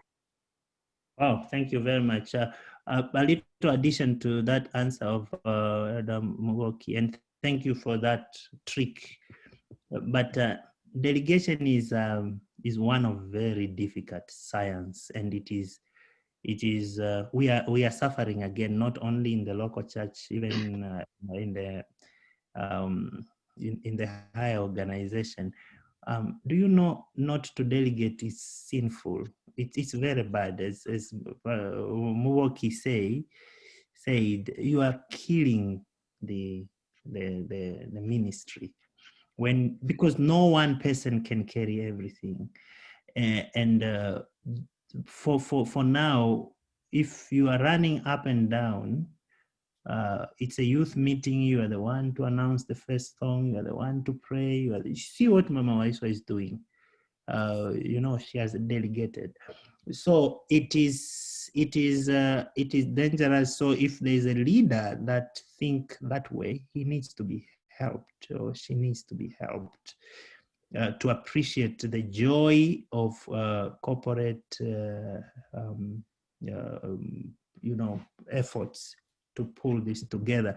It is it's not easy, because there is also over delegating, which is abandonment. You are not actually delegating, you are abandoning the work. When you don't know what is happening, you don't follow in the name of I have delegated. I think that's another abuse to the concept of delegating. So it is a tricky formula that needs a lot of science and a lot of praying together, because identifying able people, one of difficult things is identifying able people you will put over 50, over 100, over 1,000, so that you can work together. But it's important aspect of mentoring that we have discussed together. And if someone doesn't see that, I think it's good to help. And I appreciate this kind of sessions, because we are growing.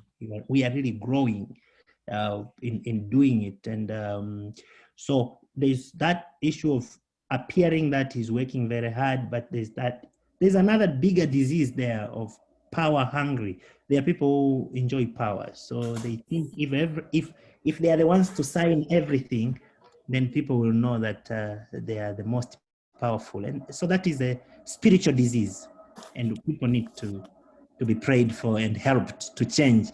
If they don't change, they should be asked to leave leadership so that they will come back when they are grown up.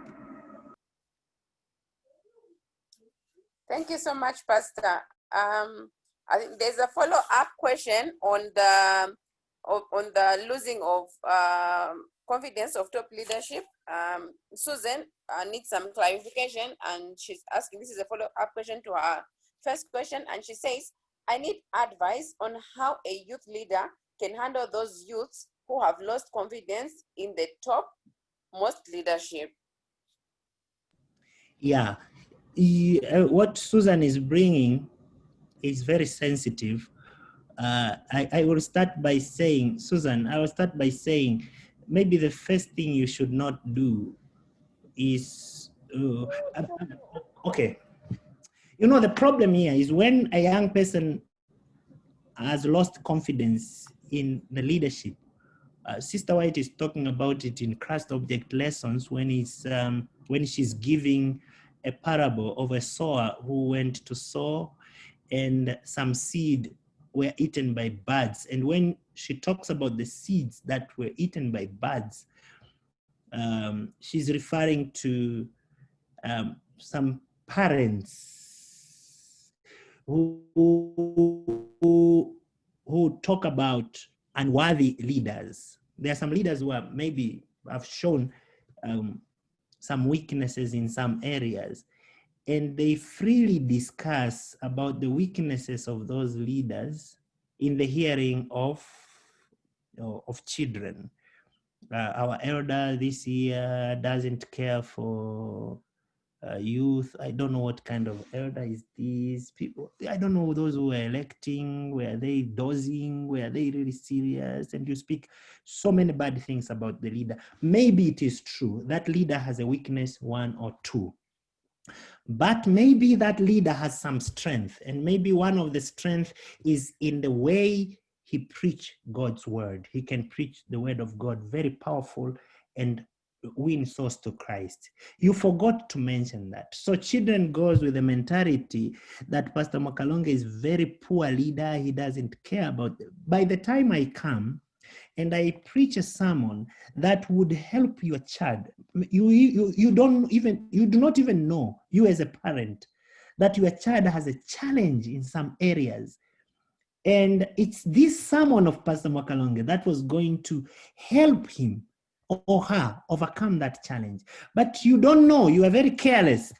And because I am not good in chairing committees, you have forgotten that I could be very good in doing counseling. And so when your child has to go through my hands for counseling, I'm not able to help him or her because already you have planted a very bad seed. Even when he hears some good words from me, lack of confidence will take the seed. So I'm starting from what I think should not be done, Susan, is not to magnify the weakness of those leaders, because for sure they have been called by God and they may be weak in this area. They may not appreciate the youth. They may not be good in whatever we think they are not, but you never know. They may be very good in other area, which can be also very useful to the same young people. So avoid making young people know, and we miss a lot in this. We miss a lot in this. When sometimes we complain, we let young people know that it is the first elder. And even the pathfinder know that it is the first elder. If it was not for a first elder, this will go this and this and this. We should avoid doing that because we are not mentoring them in the good way. Now, how do we do it? Well, Matthew 18, we have a way. Matthew 18, yeah, because they have a reason why they are losing confidence. So go and approach elder. Young people have seen you in that club at night. So they are really questioning your integrity. Please, elder, don't go to that club at night. You are helping him. You are helping. And really, if he's not able to respond, let the matter escalate so that the church can take necessary measures. And that's not what we normally want to see, but we expect that through the initial steps of Matthew 18 from verse 15, we'll be able to restore our elder. And remember, we have said here, even elders are not angels. They have issues they're dealing with. So if that lack of confidence is brought by his misbehavior or ill cause of actions, then we need to approach him and help him either as a fellow Christian or administratively, that this man is good, but he may not be a good elder. He may not be a good deacon. He is a good Christian, but maybe he has no enough muscles to carry the office he's carrying. Is causing more harm than benefits. Yeah.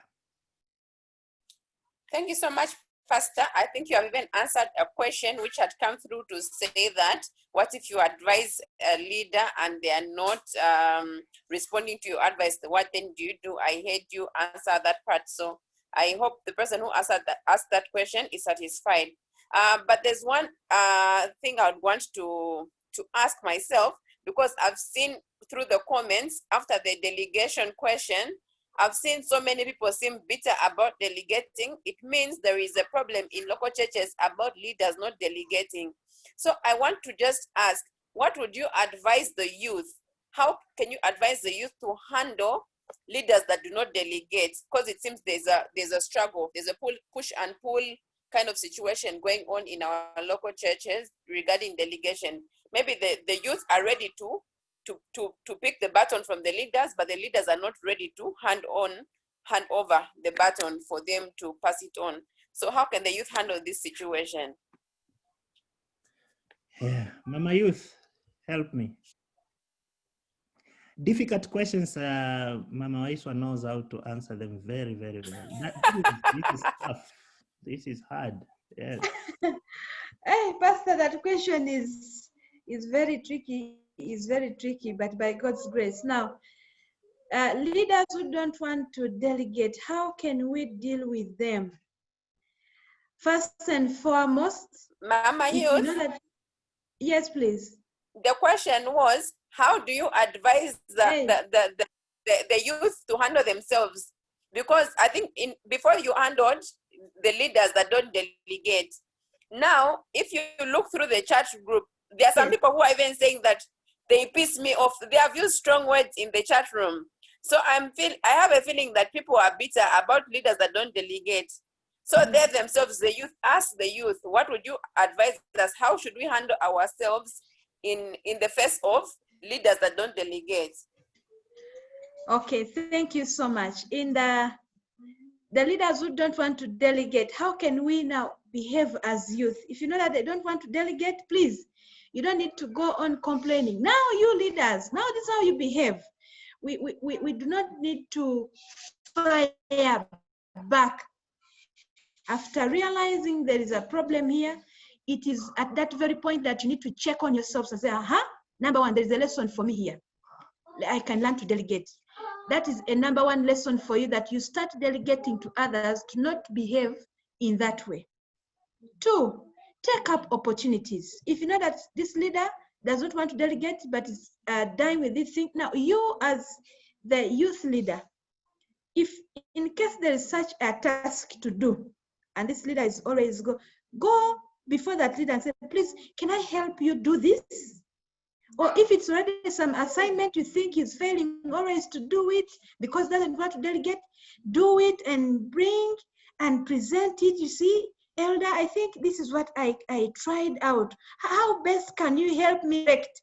In there, you're trying to buy that really you can do something, you can offer some help, which has been seen. So here, it's now calling up us to be to move in, to make another step. In case you realize that you can do something, don't wait for you to be delegated to. Remember, they've refused to delegate. Now, just come in and help again. Now, in this thing, you don't need to again come bragging. You know, I was the one who was missing. You see these people here, they are failing. No. Do it in a friendly way. And in that, you help to create presence to the leaders or the particular people that truly can do something. And I think that's a practical way we can do. I have tried it out. It works. Sometimes when I see my leaders are struggling with this, and I can do it, I do it. And I just present, hey, this is what we are missing. I think, can it help? At the end of it all, I've seen them appreciate. Yes, it can help. Oh, thank you, Esther. This. And they'll say, now, who does it best? Say, call Esther. Call Esther to do this. Call Esther to do this. So it's important that you make the first step, and in a friendly way. Don't again say and brag around. See, they were lacking this. No. Do it in a friendly way. In that, they'll be able again to entrust you more. Pastor, that is what I can try to answer. So much. I did not think of what you just brought. It's powerful. Volunteering to help, because they will come to realize. Let's bring a practical example. You know, sometimes we go very far, yeah? And this is the head deaconess. She's the age of grandmother, and she's busy transferring the chairs from the back of the church, moving them somewhere. One bench takes her 5 minutes because she has to straight her back and, you know, struggle. And there you are and offer the help. And she sees the work has been done in a short time. So that volunteering is very important. And maybe to add on top of that a bit, there's the need of seminars also. So if we can, if you see a big problem in your church, you can suggest, whisper to your leaders and say, in our church, can you come and do a seminar on pass it on delegation? Because sometimes that's why we are here, my friends. That's why we are here. There are things that you may not be able to address them in your Najanankumbi church, but Pastor Sentongo can do that because he's neutral. When he comes, he's neutral. And for you, if you start saying that, they say, hey, they have asked for this Sabbath to speak against us. And you may be in another problem. But when he comes, he has a wisdom of addressing it in a way that it will go and the leaders will feel. So seminars, maybe teaching and educating can help. But another thing is what we already said, feed their ego.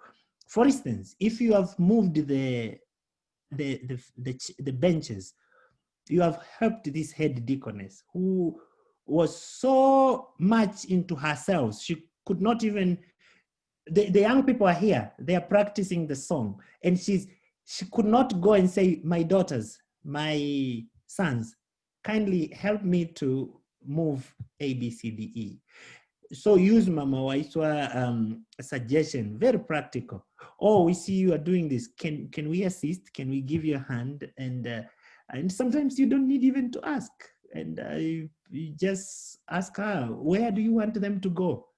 Where do you want these chairs to go? Oh, I want them to be there. And some people fear delegating because they are not sure if you will do exactly what she wants. So she may be needing a certain kind of chairs. And if she let you do it, you are too independent. You don't want even to ask, you just want to do it in your own way. And so the best way, let me do it myself. So if you can feed her ego and let her direct, if possible, the exact centimeter where she wants the bench to be put. So you know where she wants, so that she can have confidence that, so if I send them, they will do it the way we want it to be done. But if all those ways fail to do, I will give a very bad advice. But it is there, it's one of them, because this will affect the work. The percentage of young people in the church is 70% plus, and nobody becomes a leader without the vote of church members. So next time you don't vote him to be a leader, because you have tried all the ways to help him and they don't work.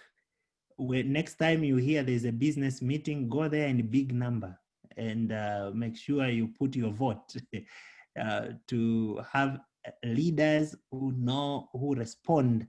But many of them they just do not know. If you teach them and they will go through the seminars, they will accept. They will accept and they will be relieved to have you helping them.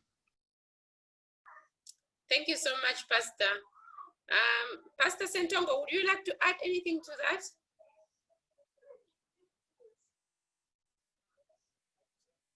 I saw some Pastor Sentongo comment on the delegation. I thought he would give us some insights. Okay, let me tell you, I'm running a virtual camp meeting, and Mrs. Waiswa, I hosted her in this camp meeting, but she did not see me at all in the room, and I was the MC for the camp meeting.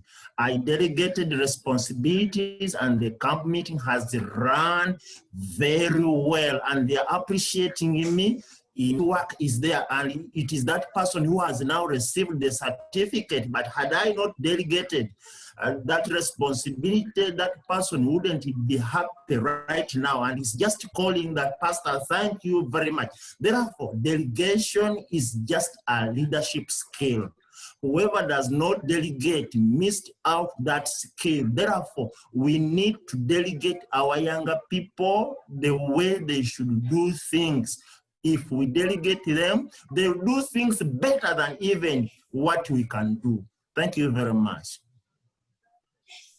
Thank you so much, Pastor. I think Moses Mboki says in capital letters that he wants to say something, please. So I'll allow Moses Mboki to say something. I think we are out of questions. All we have is comments. We can continue on the chat room because we're out of time. Thank you, my sister. I would like to say that leaders do not delegate everybody. So whoever wants to be delegated needs to work on himself to become a delegate material. The language. What language do you use to approach your leader? Are you telling him whatever you're doing is rubbish? It is us who know. The presence. Where are you whenever there is need for assistance? When you're absent, I cannot delegate you. The information, you have the right information in order for me to delegate you. Maybe you are the most less informed. So please get more information, become the best. Tell me that you are the best in that information. I will send you the skill. Do you know how to do certain things? I need someone to operate a public address system. And for you, the best you know is carpentry. So when I don't have the role for a carpenter, I will not delegate you. So work on yourself as a delegate material so that you can be in the right position to be delegated. The sister to Moses asked Pharaoh's daughter, can I get somebody? I know somebody who can look after Moses. And she was given the role already to hunt for mommy, and mommy was employed. Thank you. Thank you so much. I'm going to hand over to Mama for some closing remarks because the 12 minutes she gave us are way past and we are outside our time. So Mama Youth, Mama Esther Waiswa, I'm handing over to you for some closing remarks. Okay. Thank you so much, Miriam, for coordinating us. Thank you so much, Pastor. Thank you so much, Pastor Mwakalonge, for accepting to come and conduct that sensitive seminar. Truly, Pastor, that is why we handed that particular seminar to you, because you'd help us take us through this. It was very, very sensitive. Pastor, we appreciate so much your commitment and your time. Kindly, on behalf of Uganda Union Youth, the SYL, kindly, Pastor, this is just the initial of our invitations. There will be more invitations, Pastor, at least. If we call upon, please spare us one more hour, 2 hours, Pastor, please. We kindly request that just as you've always done, you've not left us alone, you've always guided us, always accept our invitation. Thank you so much for teaching us about leadership in 3 ways: as a spiritual leader, as a mentor, and as a friend. Thank you so much, our dear youth directors from Eastern Uganda Field, Elder Mboki, Pastor Sentongo, Elder Amanyire Joshua. Pastor Elder Amanyire Joshua is the youth director in Midwestern Uganda Mission. Then Pastor Kojo, and yes, he's on. He's on.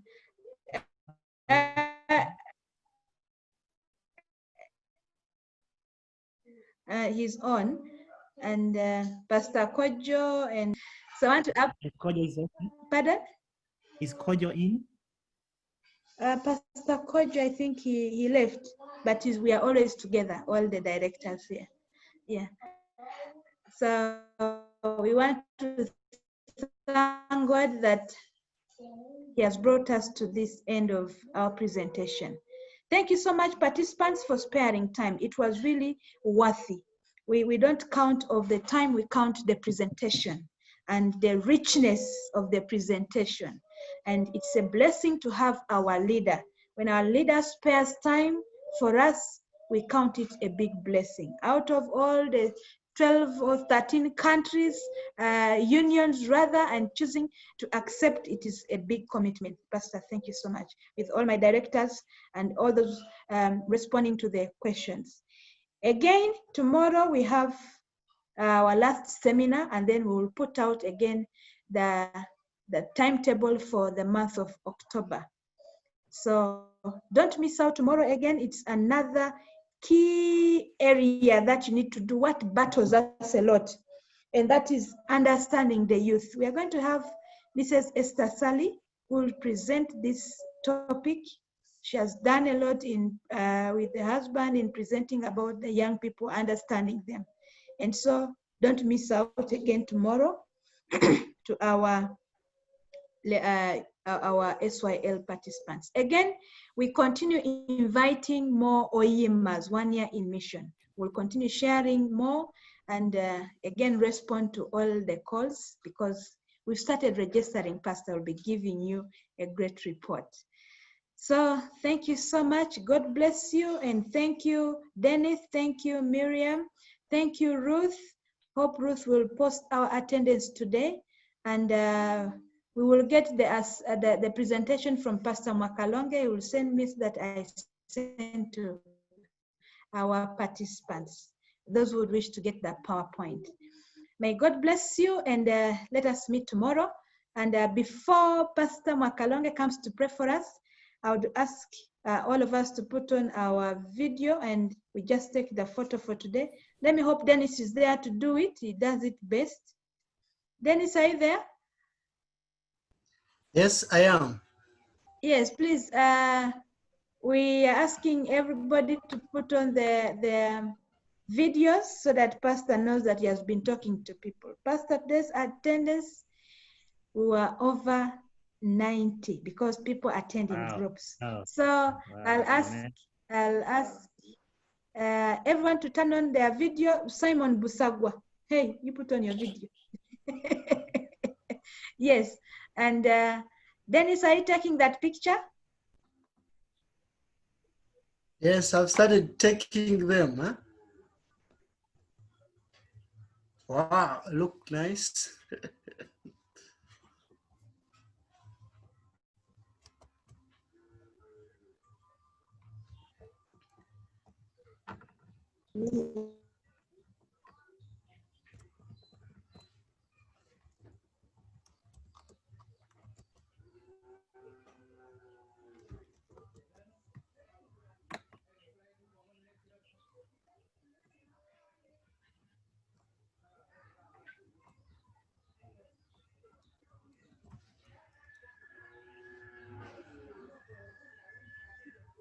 Madam, I'm now done.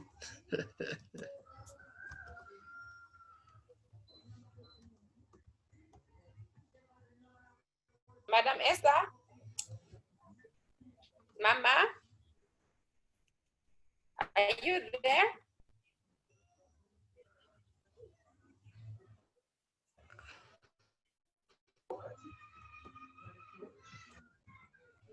Like we are. Moderator, I'm done. I've taken several. Like we have lost her. Okay, I think Pastor can go ahead and pray for us, because she said before Pastor can have a selfie with him.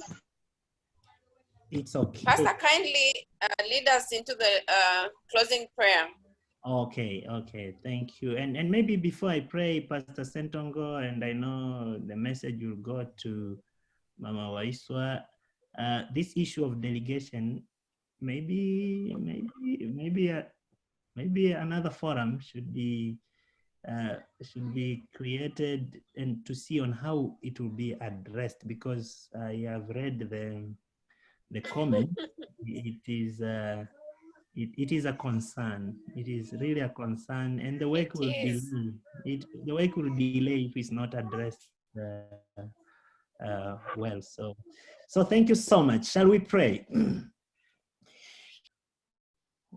Thank you, Lord, for loving us so much and granting us this moment to discuss about spiritual leadership, mentorship, and friendship. Thank you for your children who have dedicated themselves to do this SYL cause, to equip themselves so that they will be better leaders of your precious jewels, the young people of the church. Fill them with your spirit, Lord, strengthen them and help them to succeed in the mission that you have sent them to do. And when all is said and done, on the day when you will come to take us home, allow all these leaders to be among those who will be taken to heaven together with many they have influenced by leading them to you. Thank you for this afternoon. Thank you for wonderful coordination of Mama Waiswa, our MC, Miriam, and all others who have taken part in this program. Bless them immensely, abundantly, and give us the joy of serving you. Bless Uganda Union in Jesus' name. Amen. Amen. Thank you so much, Pastor. And thank you to every participant who made it today. Is Mama back?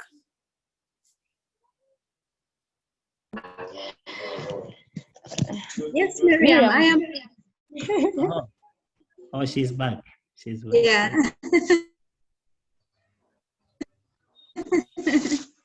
Yes, Pastor, Mama, God you can bless talk you. to us. Pardon? I was saying you can talk to us. Oh, So we have thank you so prayed, much, yes. friends. Thank you so much. I am back. Thank you so much. God bless you. And Pastor Mwakalonge, we can't stop appreciating you. God bless you, and let us meet again tomorrow, because let's meet again tomorrow, and we'll take a better rest. As Pastor Sentongo said, we have been in virtual camp meetings, and we just ended today, and we had to run back from Chireka, back home, put on, and prepare for our meeting today. So, friends, we will end today here. Again, connect tomorrow. God bless you. Amen. God bless you too, Mama. You have been such a blessing to all of us. I think everyone else can agree. Amen. We have benefited. I think, Mama, is the chat room still open to anyone who wants to chat with you after we have dispersed right now, or today is an exception? Today is an exemption. We'll do it tomorrow. All right. Yeah. So everyone can leave at leisure. Yeah, I will leave. All right. Thank you, friends. God bless you all. God bless Amen. you too. Bless you.